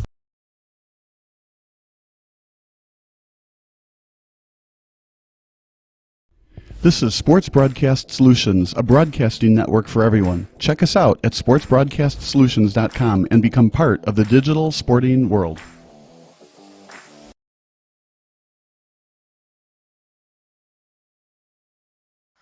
The first Super Bowl was held at the Los Angeles Memorial Coliseum on January 15, 1967. Since then, there have been 55 Super Bowls, but 4 teams have yet to appear in a Super Bowl. Let's take a closer look at those 4 aforementioned teams. One of those teams to have never played in the Super Bowl are the Houston Texans. That may be a bad mark on the records for the Texans, but we can still cut them some slack because they are a relatively new team. The Texans did not hit the turf until 2002 when they joined the NFL. Therefore, the Texans have had fewer opportunities to make it to the Super Bowl since they've only been part of the NFL for 20 years. To put this in perspective, teams such as the Washington Commanders and the Miami Dolphins have not played in the Super Bowl since before 2002 when the Texans joined. The last time Washington made an appearance on Super Bowl Sunday was in the calendar year of 1992, and for Miami it was 1985. So while the Texans have never played in the Super Bowl, it just shows the average football fan how hard it is for any franchise to play in the NFL championship game. In fact, the Texans are the newest team to join the National Football League, which brings hope to Texans fans that maybe it will just be a matter of time before the Texans are removed from the list of teams to have never played in the Super Bowl. That being said, the Texans have been around enough to create some headache for their local fan base. Houston is one of those weird franchises who have never won a road playoff game during their brief 20 years of existence. Even worse, they've never played in the AFC Championship game. The closest that the Texans ever got to a Super Bowl was quite possibly during the 2019 postseason. Houston led 24-0 during the divisional round against the Kansas City Chiefs, but Bill O'Brien's Texans folded up quicker than a poker player without a single pair of cards. Incredibly, the Chiefs outscored the Texans 51-7 the rest of the game en route to an incredible blowout win at Arrowhead Stadium. On a side note, the Texans are one of the few franchises to win a playoff game with their third-string quarterback. TJ Yates, a rookie, became the starter down the stretch during the 2011 regular season when starter Matt Schaub and backup Matt Leinart both ended up on the season-ending injured list. Yates won his first ever playoff start during the wildcard round at Reliant Stadium, but he lost on the road the following weekend to the Baltimore Ravens. But playoff disappointments are nothing new to Texans fans, and they've been dominated by the opposition their fair share of times during the playoffs. The worst such occasion was in 2016 when the Texans got blown out 30-0 at home. That time around, Alex Smith was the starter in KC. The Texans are winless, of course, during the divisional playoffs, with their only close defeat in round 2 coming at the hands of the Texans. Another team on the list of 0 Super Bowl appearances is the Cleveland Browns. Since they don't have the excuse of being a new team, why haven't they played in a Super Bowl? They may not have made it to a Super Bowl yet, but looking back on their history shows they have at least come close to the Super Bowl several times. Technically speaking, the Baltimore Ravens were formerly known as the Cleveland Browns. The Ravens have won 2 Super Bowls since leaving Lake Erie, while both versions of the Browns have yet to make it to Super Bowl Sunday. The new version of the Cleveland Browns began operations in 1999. In 1968, the Browns defeated the Dallas Cowboys, which enabled them to move up to the conference championship game and play the Baltimore Colts. The Browns were defeated soundly in the championship game by Baltimore 34-0, but making it to the championship game is an accomplishment itself as it's just one step away from the Super Bowl, and Cleveland proved that 1968 was no fluke when it came to their assortment of talented gridiron stars. The following year in 1969, the Browns made it to a championship game once again. Just like the previous year, the Browns eliminated the Cowboys during the playoffs. The pattern continued though in a bad way, as the Browns had a significant loss in the conference championship game. This time around, the score was 51-3, and they lost to the Vikings. If NFL fans recall, the Vikings were once known as the Purple People Eaters during the late 1960s and early 1970s. The Vikes were a formidable foe against the Browns that day, but a 51-3 beatdown is certainly not what Browns fans expected when they watched their favorite football team play on the big screen. Ever since 1969, the Denver Broncos appear to have become the Browns' bad luck charm. The Browns made it all the way to the AFC Championship game 3 times during the 1986, 1987, and 1989 seasons. However, in all 3 of those years, the Browns lost against the Broncos in the AFC Championship. Cleveland sometimes gets the bad nickname of the mistake on the lake, and the famous YouTube parody commercial of Cleveland is kinda true. Ask any local of the 216 area code, and they'll tell you that Cleveland is not exactly Miami. And if you like professional sports teams, Clevelanders will tell you to avoid watching the Browns at all costs. Not only did Denver win all 3 AFC Championship games against Cleveland, but they won in the most unbelievable fashion. Yard line. Cleveland led 20-13 with 5 minutes and 32 seconds left. Elway, then led, has been known forever in NFL lore as The Drive. The Browns again lost to the Broncos the following season at a you simply can't make this up finish. With running back Ernest Biner, Biner would like to forget this play ever happened. It's known forever in NFL lore as simply the fumble. The 1989 AFC Championship game was all Broncos, 37-21. And not to put salt on an open wound, that Browns fans still remember Red Right 88 and the 1981 AFC Divisional game. With Cleveland's kicker struggling throughout the ballgame, QB Brian Sipe forced a pass into a tight window in the end zone, and the Raiders intercepted the ball to win. Nothing worked for the Browns that day in special teams. Cockroft missed 2 field goals, had one of his extra points blocked, and couldn't kick another extra point due to a bad snap. Sipe didn't have faith in his special teams unit, but Mike Davis read the play well and intercepted the pass intended for Ozzie Newsome to eliminate the Browns. Next up on the list of teams to never make it to the Super Bowl are the Detroit Lions. Unlike the Browns, the Lions do not have many near misses to the Super Bowl. The last time the Lions reached an AFC Championship game was over 20 years ago in 1991. In 1991, the Lions suffered a tough loss against the Washington Commanders, and they haven't won a single playoff game since the early 90s. In fact, they've only won 1 playoff game since 1957. Ask any Lions fan, and they'll tell you the reason why they never played in the NFL Championship game is because of former Hall of Fame quarterback Bobby Lane. According to legend, Lane was not happy when he got traded to the Pittsburgh Steelers. He allegedly said, "This team won't win for 50 years. The curse of Bobby Lane? You would have to ask me that, wouldn't you? I don't know specifically what it is, but there's so many freaking curses around here. Why not throw Bobby into it?" This supposed quote was on October 6, 1958. Why is that so important, you might ask? Well, 50 years later, the Lions finished the 2008 regular season without a single victory. They became the first NFL team to go 0-16, even with Calvin Megatron Johnson on the roster. Call it a coincidence, but it sure is interesting that the Lions became quite possibly the worst team ever assembled 50 years to the day of Lane's famous curse. Perhaps if Lions ownership asks for forgiveness about trading Lane, perhaps the curse can be lifted? I'm kidding, of course, but the numbers are very eye-opening. Since 1991, the Lions are 0-8 during the wildcard round. They also haven't hosted a playoff game since 1993. Not only is it a rare occurrence when the Lions make the postseason, but they usually don't have a good enough record or tiebreakers to even host a playoff game. Division winners are the only teams to earn the distinction of hosting a playoff game, meaning the Lions haven't even won a division title since 1993. The Jacksonville Jaguars are last on the list of non-Super Bowl teams. They're not as new as the Houston Texans, but they're still one of the newer teams in the NFL. The Jaguars and the Carolina Panthers began playing for the NFL in 1995, expanding the total number of teams to 30 at the time. The Jaguars have made it to the playoffs 7 of their 27 seasons. Still, when the Jaguars have made the playoffs, they've usually given their fans a story to remember. In just their second season of existence, the 1996 Jags upset John Elway's Broncos at Old Mile High Stadium. Mark Brunell and the Jags won 2 playoff games that year to set up an AFC Championship game tilt against Drew Bledsoe's New England Patriots. While the Jags fought hard, they still committed 4 turnovers on the road. Brunell had a game to forget as he threw 2 interceptions and even fumbled once. He luckily didn't lose the fumble, but he threw a costly pick in the red zone late in the ballgame. With under 4 minutes to go and his team down by 7, Brunell threw into double coverage on 2nd and goal at the 5-yard line. Willie Clay intercepted it, and the Patriots went on to win 20-6. It wasn't all Brunell's fault that night, but he still only completed 52.6% of his passes with no TD passes and 2 picks. The Jaguars would get back to the AFC Championship game in 1999. With Brunell under center, the Jags easily took care of the Dolphins 62-3 the previous week. The problem was, they had to play the Tennessee Titans during an AFC title game. The Jags finished the regular season as the AFC's best seed with a 14-2 record, but both of those losses came at the hands of the Titans, and Sunday, January 23, 2000, would be no different for the Jags and their fans.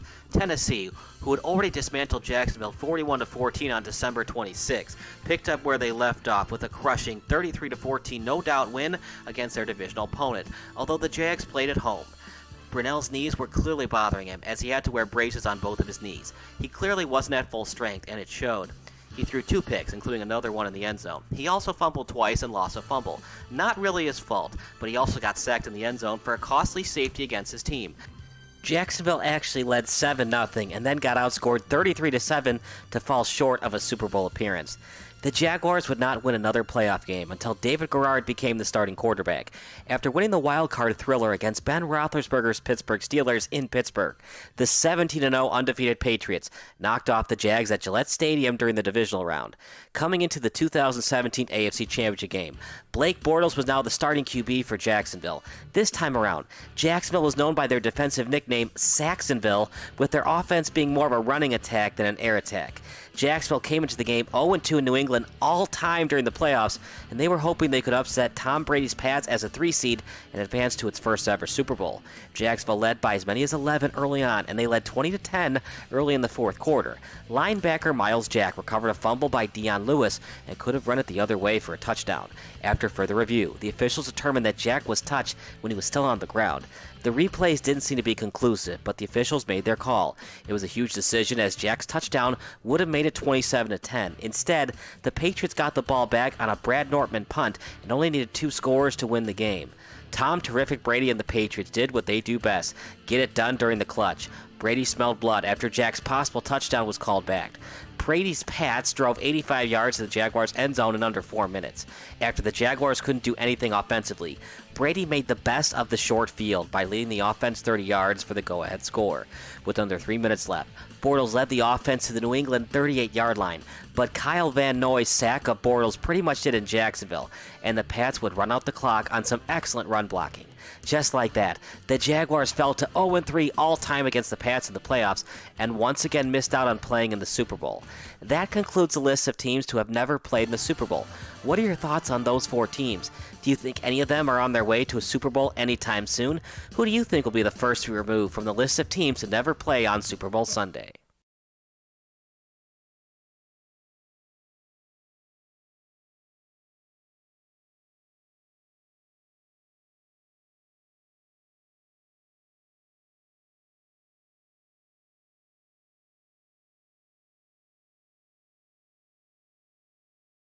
St. Patrick High School. It's Kyle Smith alongside Bob Bilsoe as the St. Rita Mustangs taking on the St. Patrick Shamrocks. And partner, it's really been the Connor Talty show. This is a young man that's going to be playing at the University of Alabama. Talty was on the phone with Nick Saban, and Nick Saban said that he was accepted at the University of Alabama. During his highlight reel that he sent to Nick Saban, partner, he kicked a 57-yarder. He's the real deal at place kicker.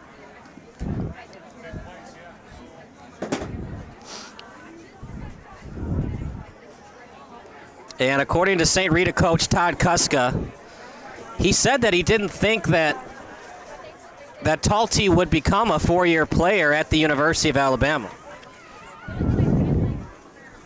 We'll take a break. You're watching St. Rita against St. Patrick here on SBS.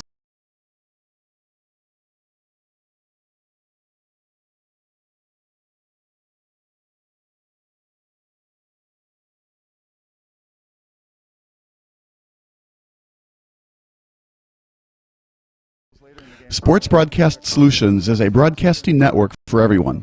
Let SBS broadcast your sporting event. We have experience and can generate excitement and permanent digital memories for your team. Tonight. That time, finally a goal for the Stampede! We have professional videographers using high-definition modern-day cameras, color analysts, and play-by-play announcers with state-of-the-art, classy graphical scoreboards to keep you updated. Plus, we have commercials to advertise your team, club, or sponsor, and us. Plus, we do pregame and postgame interviews. Hi, everybody, and welcome to the Postgame Show brought to you by Marion Central Catholic. My name's Kyle Smith, but my name doesn't matter. These young ladies matter. It's senior night as the Hurricanes win a battle down the stretch, 48-46. Hi, I'm Carrie Kramer. I swim 50 breast, 50 free, and 100 back. Whatever your sports broadcast needs, we are at sportsbroadcastsolutions.com. Check us out and become part of the digital sporting world. Transition it. Transition. The mic was on the whole time. 13-0 in favor of St. Rita, as St. Rita up by 13 points. Connor Talty's going to the University of Alabama, and St. Rita coach Todd Kuska said he was used to having star players on his team commit to big-time colleges, but he didn't predict 4 years ago that Talty would be kicking for Division I Alabama. He didn't even start kicking till he got here, said the head coach. He played many different positions in grade school at St. Linus, but J.J. Standring saw him and said he should be kicking and punting. Standring is a St. Rita graduate who went on to kick at Northwestern. He's a longtime special teams coach for the Mustangs. And even this summer partner, Todd Custard, could not have predicted that Alabama would offer him a 4-year scholarship. How about that? I mean, who would predict it when he comes to the school and isn't even a kicker yet? Onside kick. And St. Patrick gets it. How about that, partner? Yeah, they sure tipped off that it was coming, and it still happened. Great job. The problem is, can you go down the field with your backup quarterback? You got to score at least twice, right? And you got to hold St. Pat's from scoring anymore. The problem is Talty can kick 57-yarders, so you got to assume St. Pat's has to score at least 17 points to win this game. Well, he kicked one 57-yarder. We don't know that he can keep on doing that, but whatever. What a great play to keep the football at the start of the second half. It's down 2 scores. They get one here. They're right back in the game.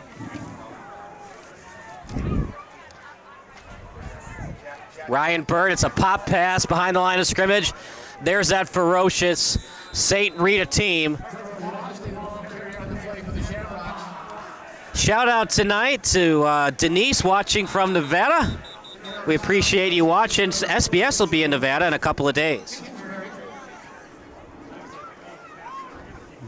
There's a loss of 3 yards on the play. Brings up second down to 13 yards to go for the Shamrocks. We'll take a quick break. You're watching SBS against St. Rita here on SBS.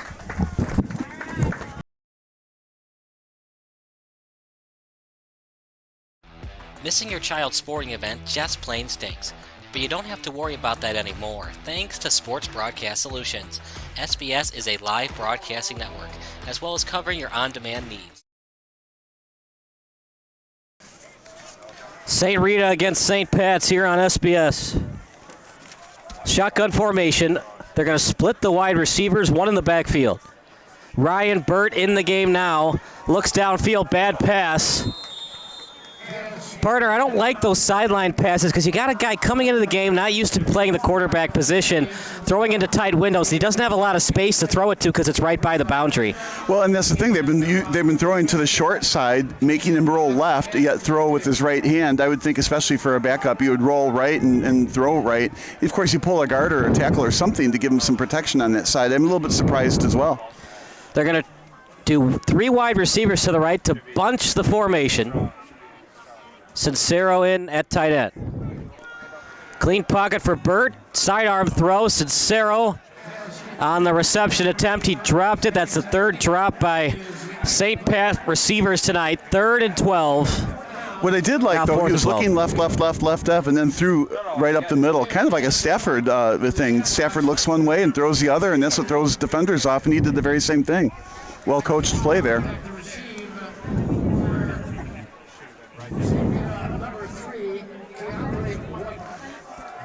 It's been all Mustangs tonight. They got dominated by Loyola and Mount Carmel, but since then they've been excellent, including last week's impressive performance against Bennett. Now there's quite the punt. Schwab with a high arching kick, no fair catch, inside his own 5, and going into contact at the 15-yard line. So a decent return by Keandre White. And it's gut check time for St. Pat's. cannot give up another field goal. Talty missed one.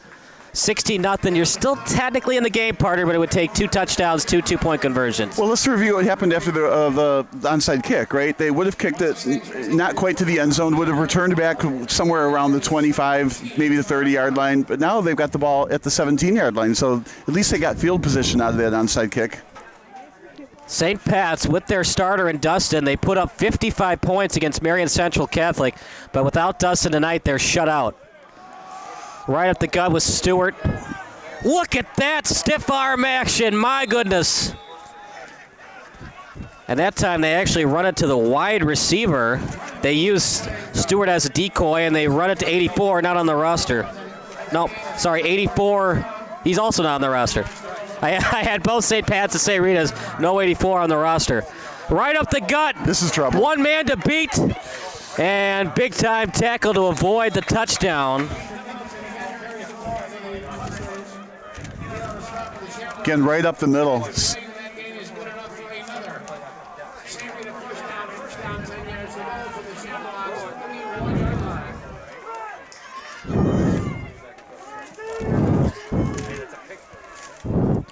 Two in the backfield, 2 wide receivers set. Hand off to 84 again. Right, why would you not go right up the middle again? Are you surprised they're not using Stewart in the second half, or they've seen enough of him that they'd like to save him for next week? I am a little surprised, but I also like the call. You'll see somebody else. Like I said, sometimes the starter is only a starter by a sliver. So let's see what the backup can do. It's early in the season. Why not? You never know when Stewart will go out with an injury. Heaven forbid. That big time touchdown saving tackle was by Patrick Light, and 4-team is Tyler Lemke. 13-0 Mustangs, and they're taking their time, partner. They're just going to let that clock bleed. Well, they're keeping it on the ground. I like that. Although at some point in time, like somewhere in the second quarter, you have to work on that passing game just to make sure you've got one. But so far this game, they haven't needed any passes. You surprised they're doing shotgun on 3rd and 1? Well, they'll probably still run. They've had decent run blocking today. Handoff to Stewart. Oh, it's a fake to Stewart, and it was the mistake on the RPO partner as Stewart had the first down. Well, now they know what's open on the next play because they should go for it here. I would actually punt. I haven't seen anything from the St. Pat's offense that can prove they can go 90 yards. I would not be punting. You're only a yard away. They've got 8 yards per carry just about here. Well, you'd give them better field position if St. Pat's can get a stop. To Stewart, it's close, but he got it on the second effort. Yeah, he's just unstoppable up the middle, unfortunately for St. Pat. The only time you can tackle him behind the line of scrimmage is if you paid him off with a $50 bill.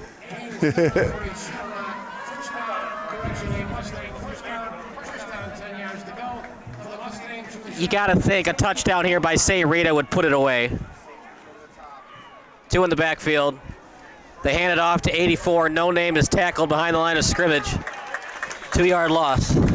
Well, I mean, part of me wonders, St. Rita, the way they're acting, the game is out of reach already, and hence why they went to number 84 on the running back offense. Well, for St. Patrick, partner, you've seen some good things. Bennett got dominated by the Mustangs. They haven't gotten dominated by St. Rita. They were just put in a bad spot without their starting quarterback. Well, the score could be a lot worse. There was that fumble. They did stop him another time. Only 13 points. 2nd and 12. Clean pocket for Hilding. He looks downfield. One-on-one coverage. Underthrown. Do you think that could have been offensive pass interference? I thought I saw a push from the receiver. To me, no. Let him play. But it was almost intercepted. That defensive back had perfect coverage on the ball on the inside. The ball was a little bit underthrown. You might say that should have been intercepted. Remember, the receiver and the defensive back both have equal rights to the football, so the receiver cannot push from behind to avoid the defensive back from catching it. Yeah, you don't have equal rights when you're behind the defender. Yeah, you're just putting yourself in a spot. You just got to kind of try to grab it away from him. 3rd and 12.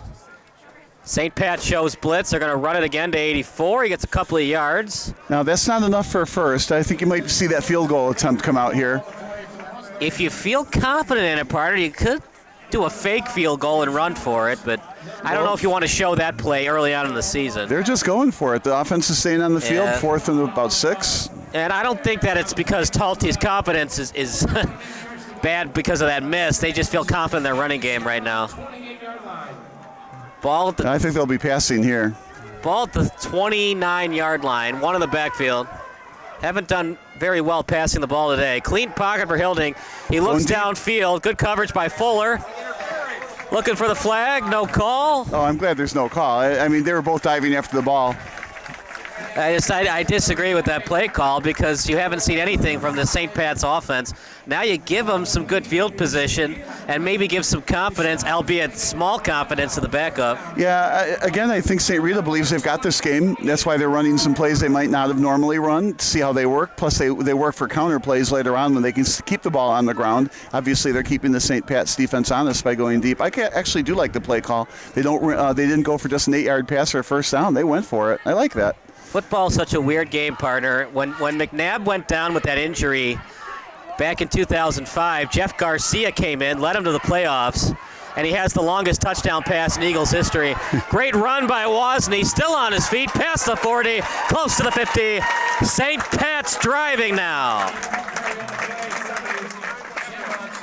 The problem is, partner, can you get 40-plus more positive yards to get closer to the red zone? Well, I loved your comment in St. Pat's driving now. Well, I would say no, they made one 20-yard gain, though. Now, can they continue this drive? This is so far it's just been one play. 5 wide receivers set to the backup quarterback, listed as a wide receiver on the depth chart. They run Wozni in motion, fake the jet sweep, terrible pass, intercepted. See, there's a 2-play drive. It looked like, too, that Burt did not get a grip on that spiral, panicked a little bit, threw it right into the defensive lap in 28. 1st and 10 for St. Rita. That's a backbreaker against St. Patrick. Well, what I want to see is what happened to the St. Pat receiver. Did he get bumped off the mark? I mean, what was the reason that pass is so far off? Was it really? I don't think he gripped it. That's what I was saying. I think it looked like a flat pass. It was a flat pass. The question is, where was that receiver? Why was that receiver nowhere near it? Might have been a lack of communication between quarterback and wide receiver. I'd like to, play it back, and that's why you're on the web. You can play that back. 2 in the backfield. I would just give it to Stewart 100,000 more times until the game ends. Stewart's not in, right? He is, but they run it to 84. Okay. And I get it too, partner. You want to have confidence in different tailbacks. It looks like a team that likes to run spread, but more of a running first offense. So when you get to the playoffs, maybe Stewart gets hurt, so you got to have that 2nd, 3rd, 4th, 5th option to run the ball. Yeah, well, we don't want to wish him hurt, but you have to have the ability to run and to pass. And so they've got to work on the passing game some. They certainly don't need work on the running game. I mean, technically, they could run Wildcat with Stewart. He could get positive yards. 2nd and 9 for St. Rita. They won Lee in motion. And Lee on the jet sweep. Gets a couple. 3rd and medium coming up for the Mustangs. Final reminder, the text line is open tonight. Your favorite high school, college, or NFL memory. Just text 330-957-7653. So 3rd and 5, the running game has been good, but not as good as the first half. So maybe they'll still air it out on 3rd and 5. Because I don't think you're talking 4-down territory here, so you don't want a 3-yard gain, really. You just want to make it tough on the St. Patrick offense. They're still technically in the game mathematically. Handoff to 84, 1st and 10 and more.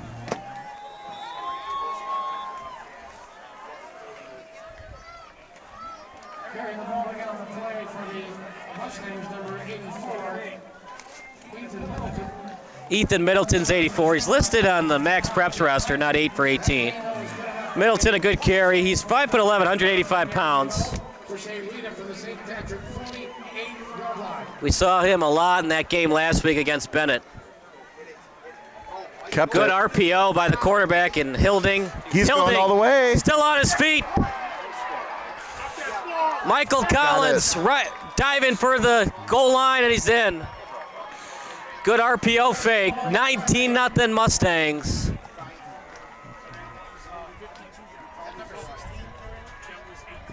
If you go for 2, you would make it a clean 21-0 lead. No, I think they'll kick it. The Alabama kicker will come in for an extra point here. You know, he's not great throwing the ball, partner, but Michael Collins is excellent at that RPO. That was a good call to pull that ball back and run left. So here comes your 1-point conversion. See if he kicks the ball to the next to zip code or just a nice, easy, lazy point after touchdown. Maybe he does a drop kick like Doug Flutie did in the NFL. Clean hold, clean kick right down the middle. It's 20-0. St. Rita. We'll take a break. It's the Mustangs against the Shamrocks here on SBS. The Mustangs of St. Rita 20 are Shamrocks 0.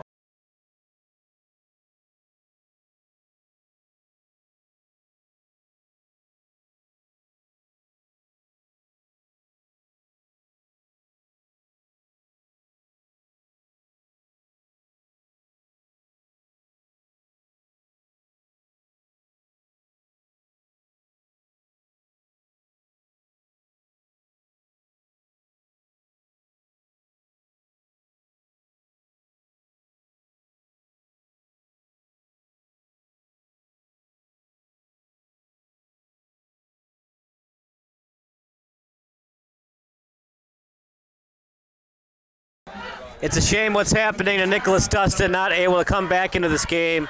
When he talked to the Daily Herald, this team with Luke Mertens as the head coach in his first year, that ball's still in play until finally it's not. It bounced out of bounds and bounced back in play. Ball will be at the 35. Something that Talty's got to work on, partner. You don't want to be doing that at the University of Alabama. Yeah, you don't want to kick it out of bounds. But, boy, on the other hand, if you can put the ball down there at the 3-yard line and just leave it there, that's what every pro team would take. You know, there was a really cool play. I think it was Ty Montgomery for the Packers. The ball was still in play but near the sideline, so Montgomery dove out of bounds and put his hand out to play it, and that's a legal procedure against the kicker. Yeah, I think they got to change that rule, but that was so heady on his part. Obviously, the coaches had talked about that. They split the wide receivers, one in the backfield. It's just been all Mustangs tonight. It's been all Mustangs the last 2 weeks. St. Pat's looking to get on the board, and they went across the line of scrimmage. In short terms, that's called cheating. In long terms, that's called encroachment. Cheater, pumpkin. Yeah, he was pretty happy with himself. He was hoping for that cadence to pull him off, and sure enough, it did. Well, that also goes to show how aggressive St. Rita has been off the snap. So 1st and 5, St. Pat with the ball. Last drive was 2 plays, 20-yard gain and an interception. See what St. Pat's can do. If they score before the quarter, they don't have to do the onside kick. 4 wide receiver set. They hand it off to Wozni. He's got to be tired, partner. That's got to be his least 15th carry, if not his 20th carry. He loves every minute. Well, he might love it, but his knees and his ankles might not love it. Yeah, well, they'll be fine for a while. Then he'll turn 50 or 60, and then he'll remember it. But a good player. You always wonder how those guys like Derrick Henry in high school could run it 40 times, and they can still run it 20, 25 times the NFL. They're just one of those super athletes that nothing bothers them. Jack Fuller in the backfield, 4 wide receiver set. They hand off and instant penetration by the Mustang defense. 3rd down coming up. What do you think? Play action here? If I were St. Pat again, I would run somewhere, not up the middle that hasn't been effective, and I wouldn't make a slow developing reverse play. I'd do pitch right or pitch left. Now in this case, they're on the right hash. I think I'd lean toward pitch left and pull a guard. Now they got 3 receivers wide left, which indicates to me they're throwing either that or taking 3 defenders off the play. 3rd and 3, 4-down territory for the Shamrocks. Fakes the pitch. Good decision by the backup. That was an excellent run. Essentially off tackle. Ryan Burt. It's got to be tough, partner. You were supposed to be playing wide receiver, defensive back tonight, and now you got to take the snaps at quarterback. I think even if he doesn't score any points, he's kind of looking like the hero of the day. You're just put in almost an impossible situation.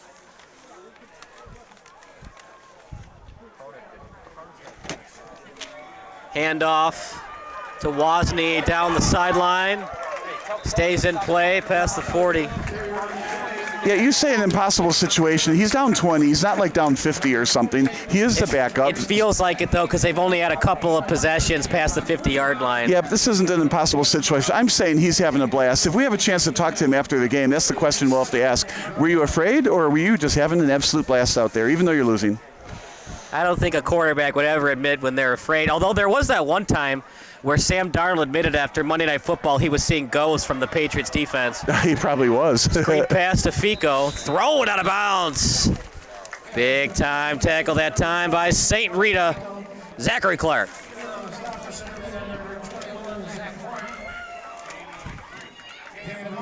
All right, at the United Center, if the Bulls score 100-plus points, you get a Big Mac. If St. Pat's does not get shut out tonight, do we get a Big Mac? No, but I think we're going to stop for what? The burgers at Ports on the way home, right? Well, I want my free Big Mac, though. I don't want to have to pay for it. I think that's not going to happen. Hand off to Wozni. Great speed by 21. He gets to the boundary, and he's brought down close to the first down marker. Yeah, I think he's just a yard short.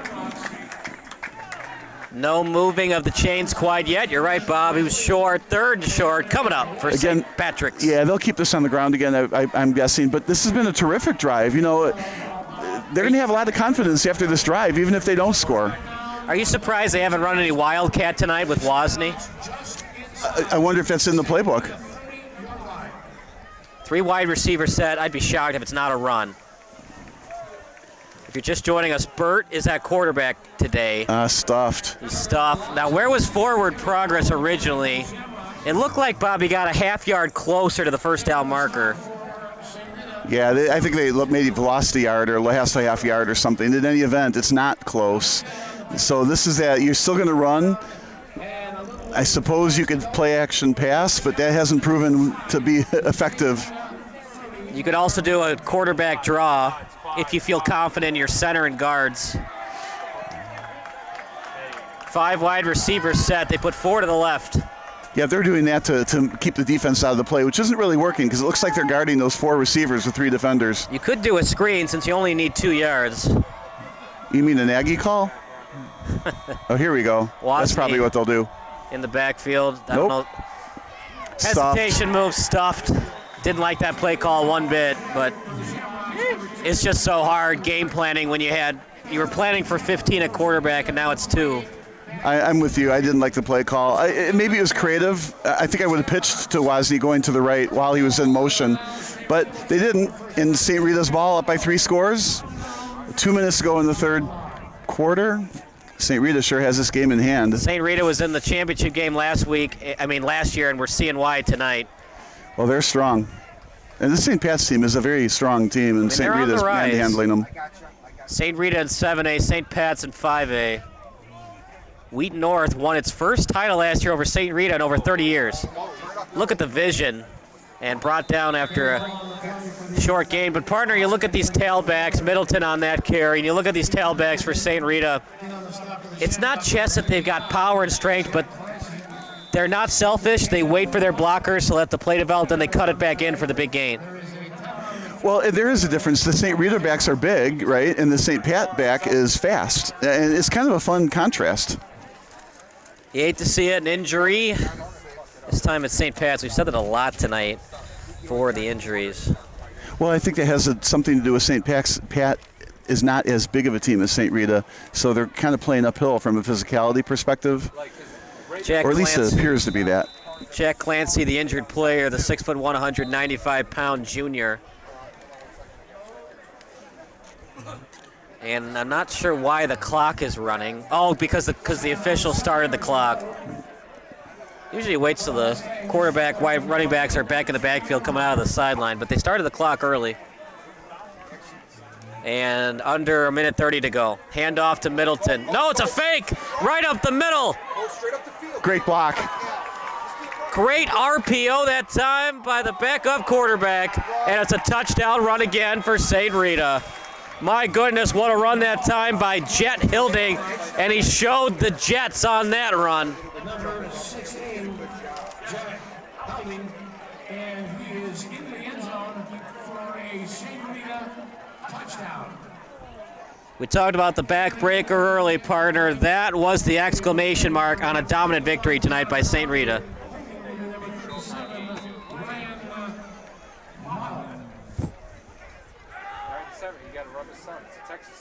Well, there's such a thing as a dagger in a game like this. That was a dagger. It's pretty hard to imagine St. Pat scoring 4 scores when they haven't scored any in the first 3 periods. 26-0. They're going to go for the PAT. Talty. Hold, kick, good. The Alabama commit gets it done again. It's 27-0 St. Rita. We'll take a break. You're watching St. Rita against.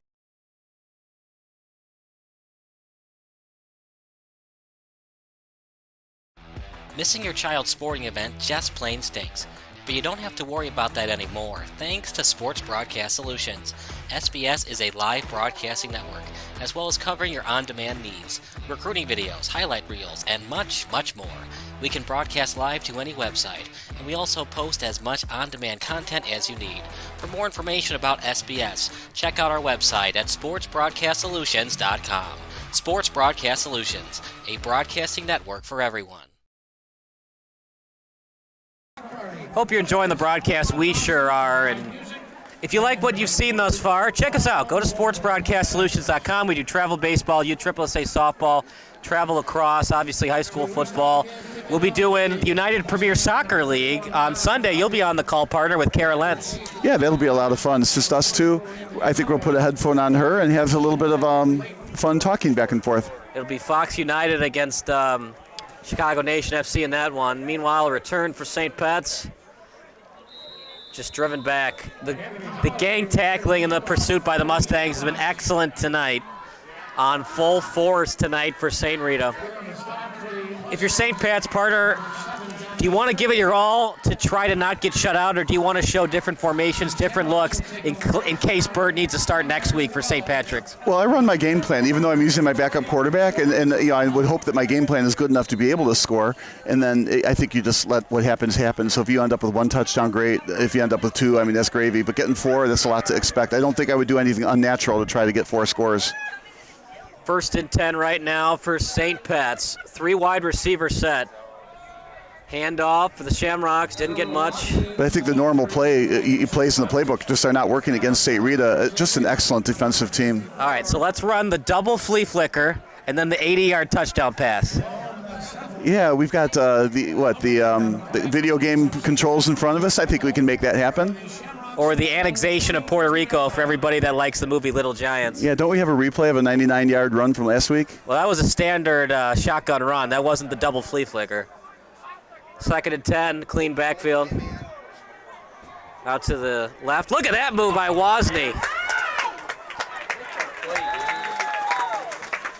1st and 10 for St. Pat's. Nice move. You can see why he's the starting running back. This guy's terrific.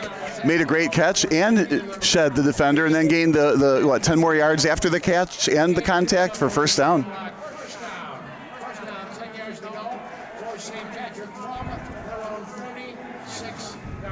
Yeah, just 20 seconds to go before the quarter ends. No sense of urgency by the St. Pat's offense. Rolling outside the pocket. Ryan Burt gets a yard, then brought down. A good open field tackle that time by the Mustangs.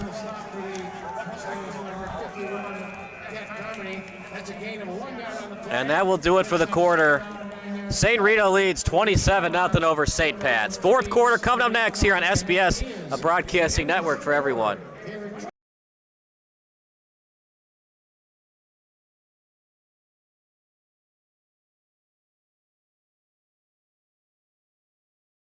This is Sports Broadcast Solutions, a broadcasting network for everyone. Check us out at sportsbroadcastsolutions.com and become part of the digital sporting world.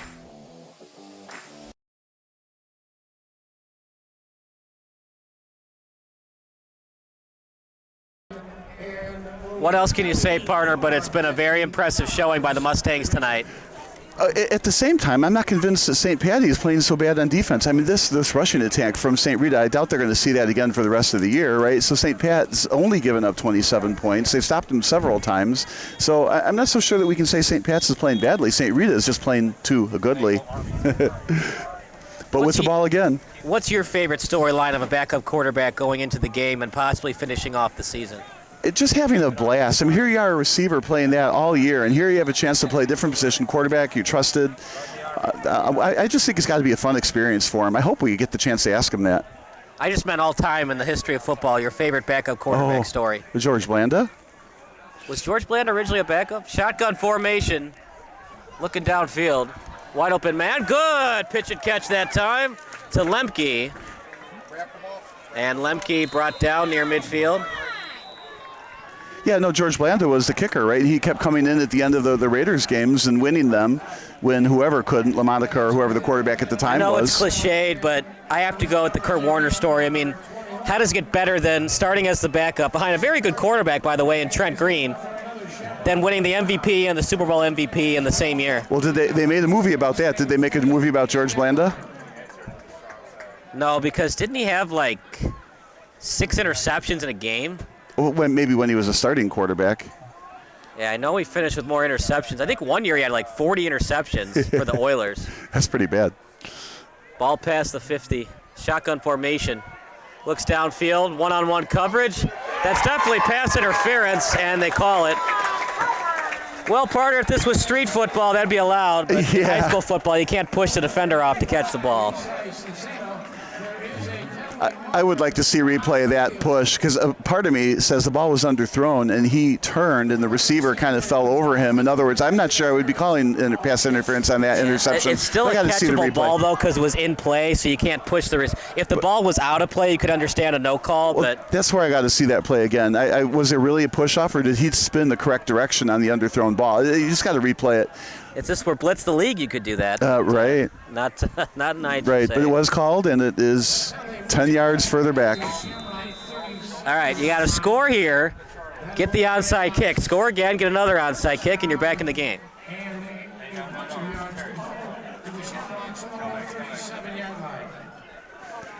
Yeah, we need wide receiver set. Yeah, we need first in the mile on here.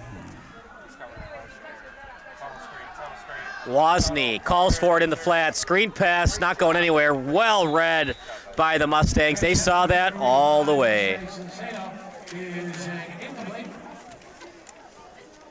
Zachary Clark, one of their best tacklers on the team, and it showed there. Read that all the way on the screen.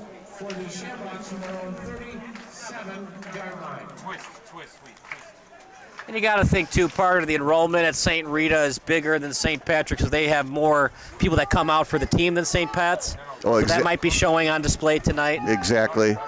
That's why they're 7-18. 5 wide receiver set. Clean backfield. Gets out of pressure by Burt. He's still on his feet. Hesitation move. And then brought down from behind by the Mustangs. Yeah, I would like to see them keep going instead of that hesitation move, but you're also 20 yards behind the line of scrimmage, so you gain a couple extra yards or not doesn't really matter at this point. Third and a mile. I think we're saying third and about 35. Ramon Saffold on the tackle. Third and 20. The gamesmanship in me says go for it on fourth down, but no. I think down 27, the game is pretty much over. You punt unless you get 20 yards. Yeah, I obviously. think you punt this. What bad things did you see from Burt that you'd like for him to improve on if he has to play next week? I think I'm going to hope that play starts right away. I got to think about that one for a little while. Third and 20, Burt outside the pocket. He's just got no chance, Bob. There's like 5 defenders all the way around him. Yeah, I think he's going to be happy to go back to receiver. Well, the other thing is, too, even if he wants to go back to receiver, if you've got no other option at quarterback besides Oy, hey. Well, you know they're going to have to give him a lot of snaps in practice, which isn't really good either because on whatever the receiver who has his spot is getting the reps in practice. So it might be fun tonight, but might not be fun permanently. Now you can throw it to yourself and then run. Then you're playing both positions. Another good punt. And not a fundamentally sound way to catch the punt, but it works. He's lucky he caught that. Keandre White on the interesting catch. Right. That ball was totally knuckled. It wasn't spinning. It was just floating really strange. You had to run back at the last second to get it. Made a good over-the-shoulder catch. I think if it were me on that, I think once I misjudged it, I let it go and I'd lose the 10 or 15 yards, but anything but a fumble. 27-0. Do you think the Bears are going to win on Sunday? I don't even know who they're playing. Houston. Lovie Oh, Smith. Lovie Smith. They better beat them. I mean, you've got the Bears against. Well, I won't say it on the air. You just don't like Lovie Smith, do you? Hand off to Middleton. Out to the right. He's a really good running back in his own right. Down the sideline, past midfield.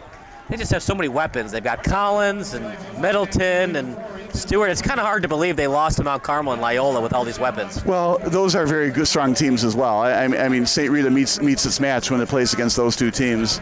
St. Rita is ranked 8 in the area. I think would we decide 47th for St. Pat. So there's definitely a difference here. Don't go anywhere. Post-game interviews brought to you by Sports Broadcast Solutions following the game. And we're going to try to get Bird? I'd love to get Bert. He put in a tough spot. If you were wondering why they lost to Mount Carmel, going into the year, Mount Carmel was ranked number 1 in the state. Handoff play to one of the backup tailbacks, and one of the few highlights for the St. Pat's defense tonight on the tackle for loss. Yeah, I think I still have it on my phone on who's... No, I don't. That's too bad. The Caravan beat St. Rita surprisingly 35-3. So good luck playing Mount Carmel this year.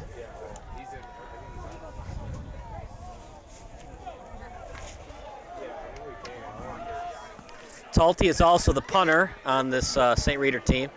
Fake handoff by Collins. Kind of surprised Collins is still in the game, or do you want him in the game still to work on his passing a little bit?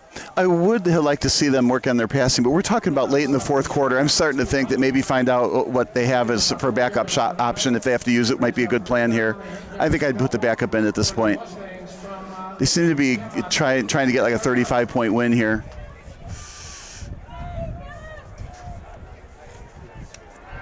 Clean pocket for Collins. Looks downfield and then checks it down to the flat. Flag on the play, and he's tackled out of bounds. Yeah, it'd be interesting to see what that flag is about. It was throwing at two guys blocking each other. Offensive man downfield and eligible receiver. I wonder what they're going to call. Pass interference on the other side of the field.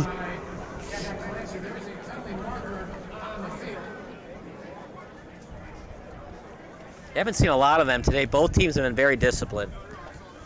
Both teams are strong teams. It's one of those, it's a shame somebody has to lose while somebody has to win. I mean, that was just a big win last week. I know we talked about it in the first half, but that's a 2-win swing from 2-3 to 3-2. It was just so big to beat Marion Catholic last week. It's against the offense. Yeah, I didn't see the signal yet. The coaches on the tables next to us don't know either.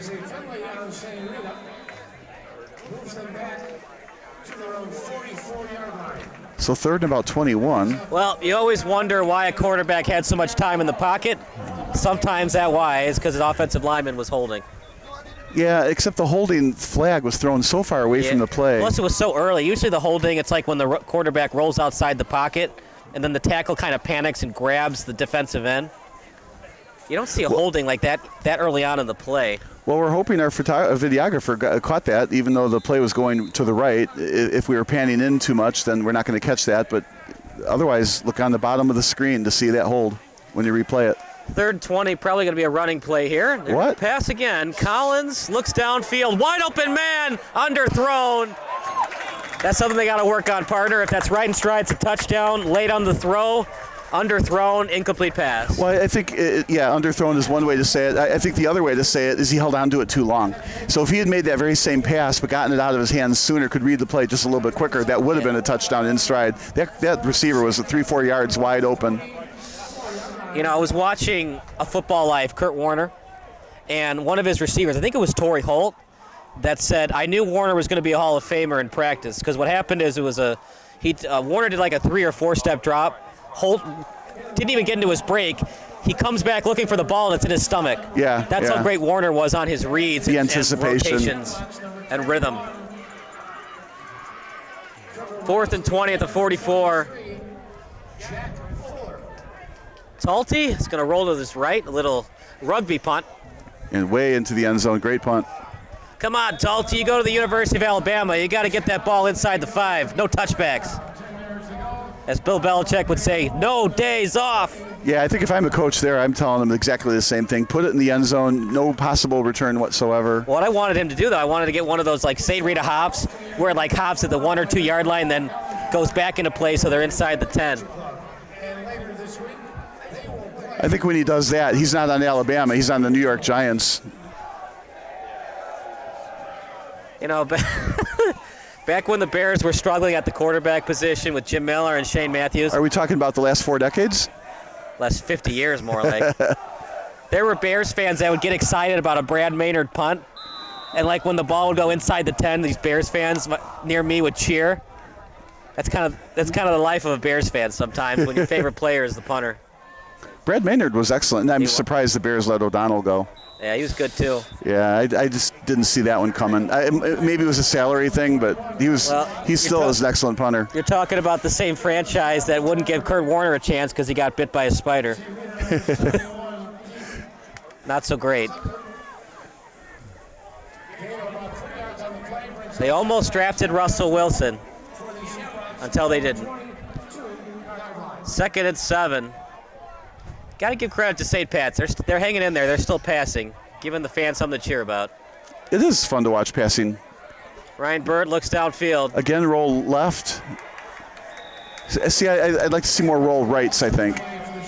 But once you roll right and then get tackled, you're on the right hash mark. You got to find a way to get back to the left hash mark. That's something that Bird has to work on, partner, because when you roll out to the left or right, it shortens the field in half because you don't want to throw across your body unless you're Brett Favre.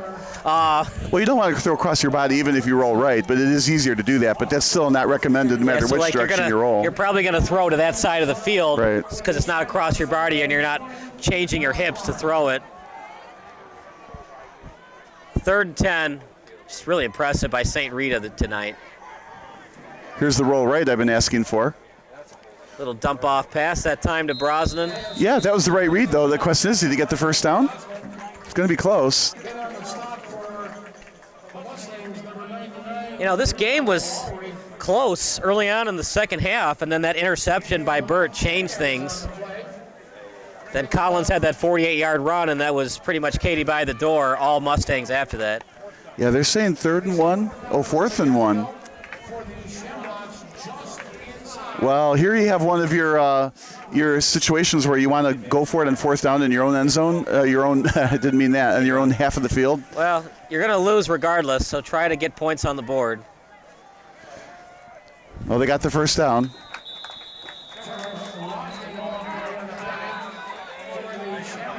Flag on the play. Oh, that's what we needed. Shoving after the fact. Oh, well, at least it'll be first down.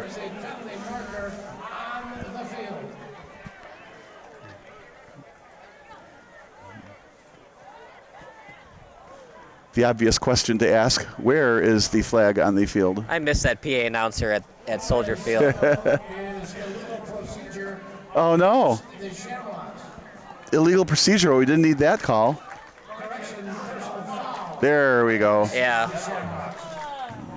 So you get the first down, but now it's 1st and 10 inside your 20. Right. Well, that's a better outcome in a way than the illegal procedure. They'd have to rerun the play 6 yards back.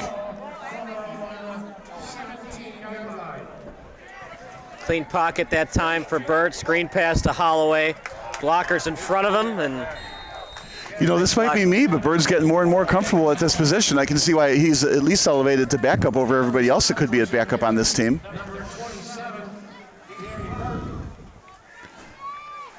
Second and 1. When he's got time to throw, he's pretty good.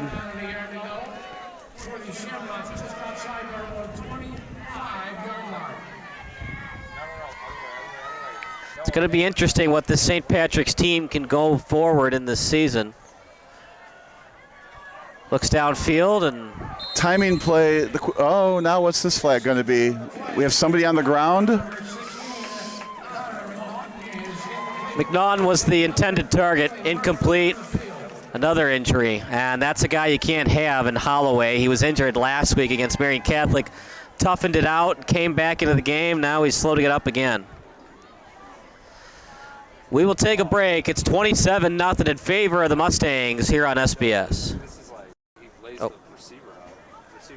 This is Sports Broadcast Solutions, a broadcasting network for everyone. Check us out at sportsbroadcastsolutions.com and become part of the digital sporting world.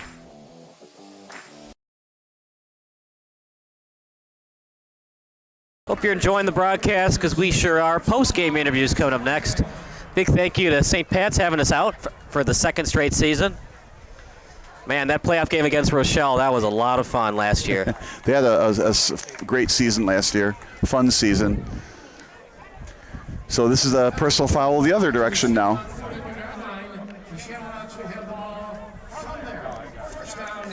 Personal foul committed by St. Rita, 59 yards away from the end zone for St. Pat's.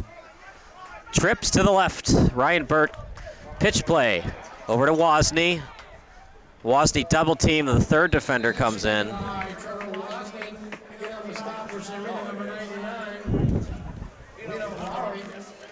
They've had some positive plays, partner, but once that ball gets close to the 30, the St. Rita defense has been very stingy there on forward. Well, and then the next question is with the 27-0 lead, how many starters are still in the game for St. Rita? So they may not have the same punch, so to speak, as they had in the first half.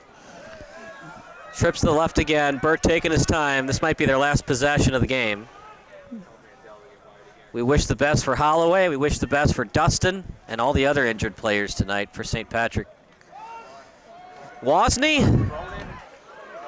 First and 10 and more for Wozni. Yeah, I'm starting to get a little I don't know, edgy that Wozni is still in the game. Can't afford him to get injured, or they're in real problems later on in the year. Yeah, and there's that delicate balance. Players, so they learn how to play well and win next week versus time to play your backups because you're not going to win anyway. Plus, you got to see something from them. Bird, I think, even though they haven't scored yet, has done, for me, a very, very good job against a very stingy defense. And he looks more and more comfy. St. Pat's already recovered an onside kick in this game. Fakes the handoff to Wozni. Might have been a mistake as Wozni had some room to the outside. St. Rita reads the option, and the RPO goes the way of St. Rita. Yeah, I think we had a better view from above on the correct play to make. It would have been better to actually hand that ball off than try to cut up the middle. But it's okay. It sure is easy playing armchair quarterback, isn't it? That's right, or commentator football. Not only do we think it, we then say it sometimes. The armchair quarterback always has a perfect quarterback rating. Trips to the left. Clean pocket for Birdie. Rolls out to the left. Great job getting penetration. Yeah, he's somewhat elusive in the pocket.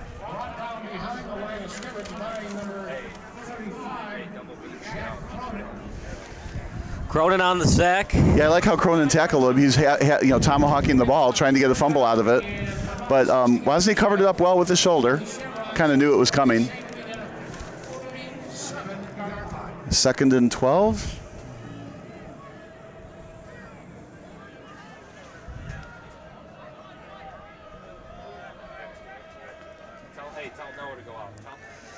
Third and 16 for St. Pat's. Oh. Had it right the first time. Clean pocket. Looks downfield. He's got a man. First down. What a great. Oh, where's the flag? Might be a hold, though. He had a lot of time to throw in that pocket.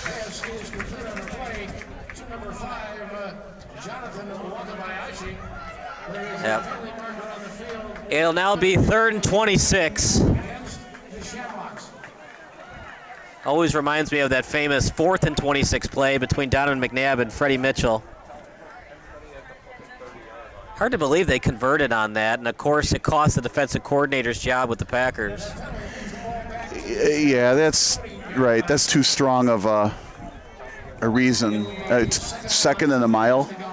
I'm sure he was let go of his responsibilities, not just because of that play, but 4th and 26 with the Super Bowl on the line didn't help either. 3rd and 26. Little pop play.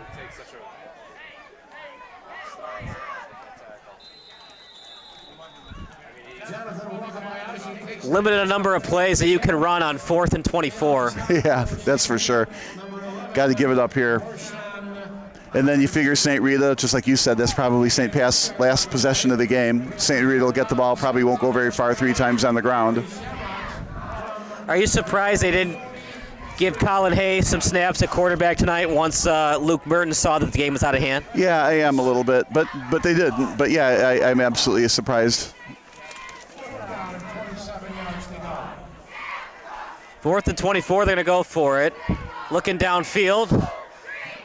And meets the running back right as he catches it. It was a drop-off pass that time to Jonathan Wakabayashi.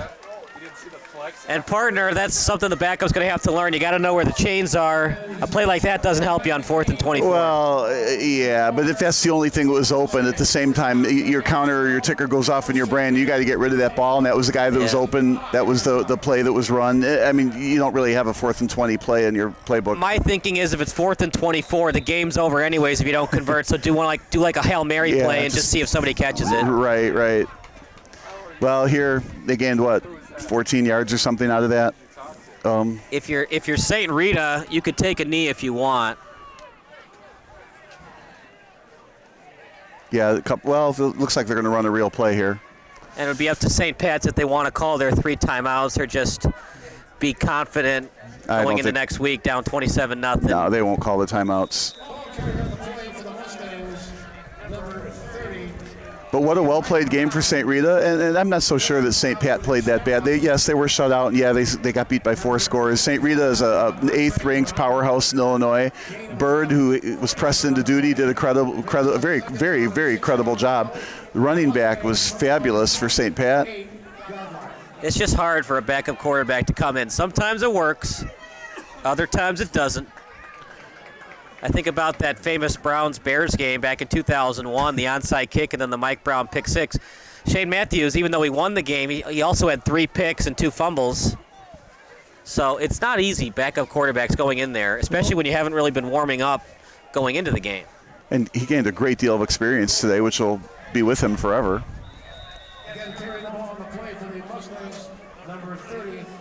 It's just so hard for backup quarterbacks. We saw a couple weeks ago when Justin Herbert was hurt and he was holding his ribs, and the coaching staff for the Chargers would have rather had Justin Herbert at 50% than the backup in Chase Daniel that's been in the league a long time. It just shows you, it's not that they don't like Chase Daniel, it's also because Justin Herbert's really good, but also he hasn't played all game, and that's asking so much to go in cold like that. That's a constant dilemma for coaches. The starter at half mast or 80% versus the backup.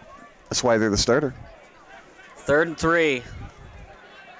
And St. Rita just taking their time, letting the clock dwindle. Goes right up the middle. Good vision by the St. Rita tailback. Yeah, that'll start and stop the clock. Kind of surprised they didn't take a knee yet. Yes, I didn't expect them to even go for the first down. I think they got to run one more play to ice this.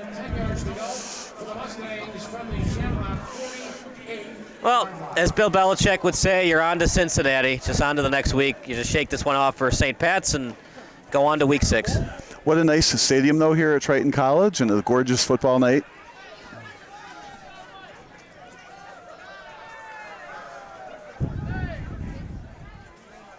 Handoff up the middle, and that should be the last play of the game.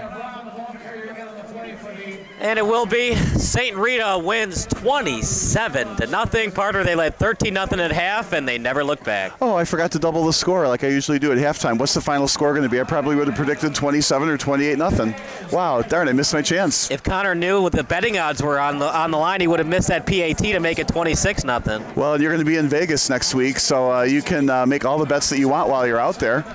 You're going along with Sports Broadcast Solutions for a golf tournament. For all the soccer fans out there, tune in Sunday night as it'll be Fox United FC versus Chicago Nation FC here on SBS. But for tonight, final score 27-0 in favor of the St. Rita Mustangs. Final thoughts, partner, before we go to the postgame show. It was a well-played game by both teams. It was a fun game to watch. St. Rita was just too much for St. Pat's, but St. Pat's should walk away proud anyway. And it was a great night for football. Both teams are going to be better off as a result of tonight's game. Well, we'll try our best to get Ryan Burt in the postgame show. If not, to be determined who will be the second option. 27-0 in favor of St. Rita. We'll see in a couple weeks against Fenwick. But for now, signing off, this is Kyle Smith on SBS, and we'll see you in the postgame show.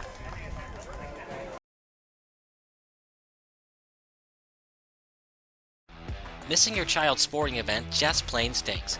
But you don't have to worry about that anymore, thanks to Sports Broadcast Solutions. SBS is a live broadcasting network, as well as covering your on-demand needs, recruiting videos, highlight reels, and much, much more. We can broadcast live to any website, and we also post as much on-demand content as you need. For more information about SBS, check out our website at sportsbroadcastsolutions.com. Sports Broadcast Solutions, a broadcasting network for everyone.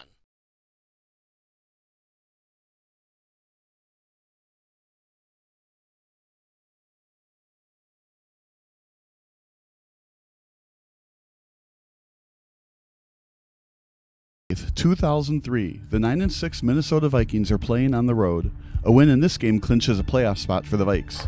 And with the Cardinals entering the contest with a record of 3-12, it looks like Minnesota is headed back to the postseason. The ball is placed at the 28-yard line, but with the Cardinals down by 5 and under 10 seconds remaining, a field goal does them no good here. As such, it's up to quarterback Josh McCown to heave up a Hail Mary for the incredible comeback win.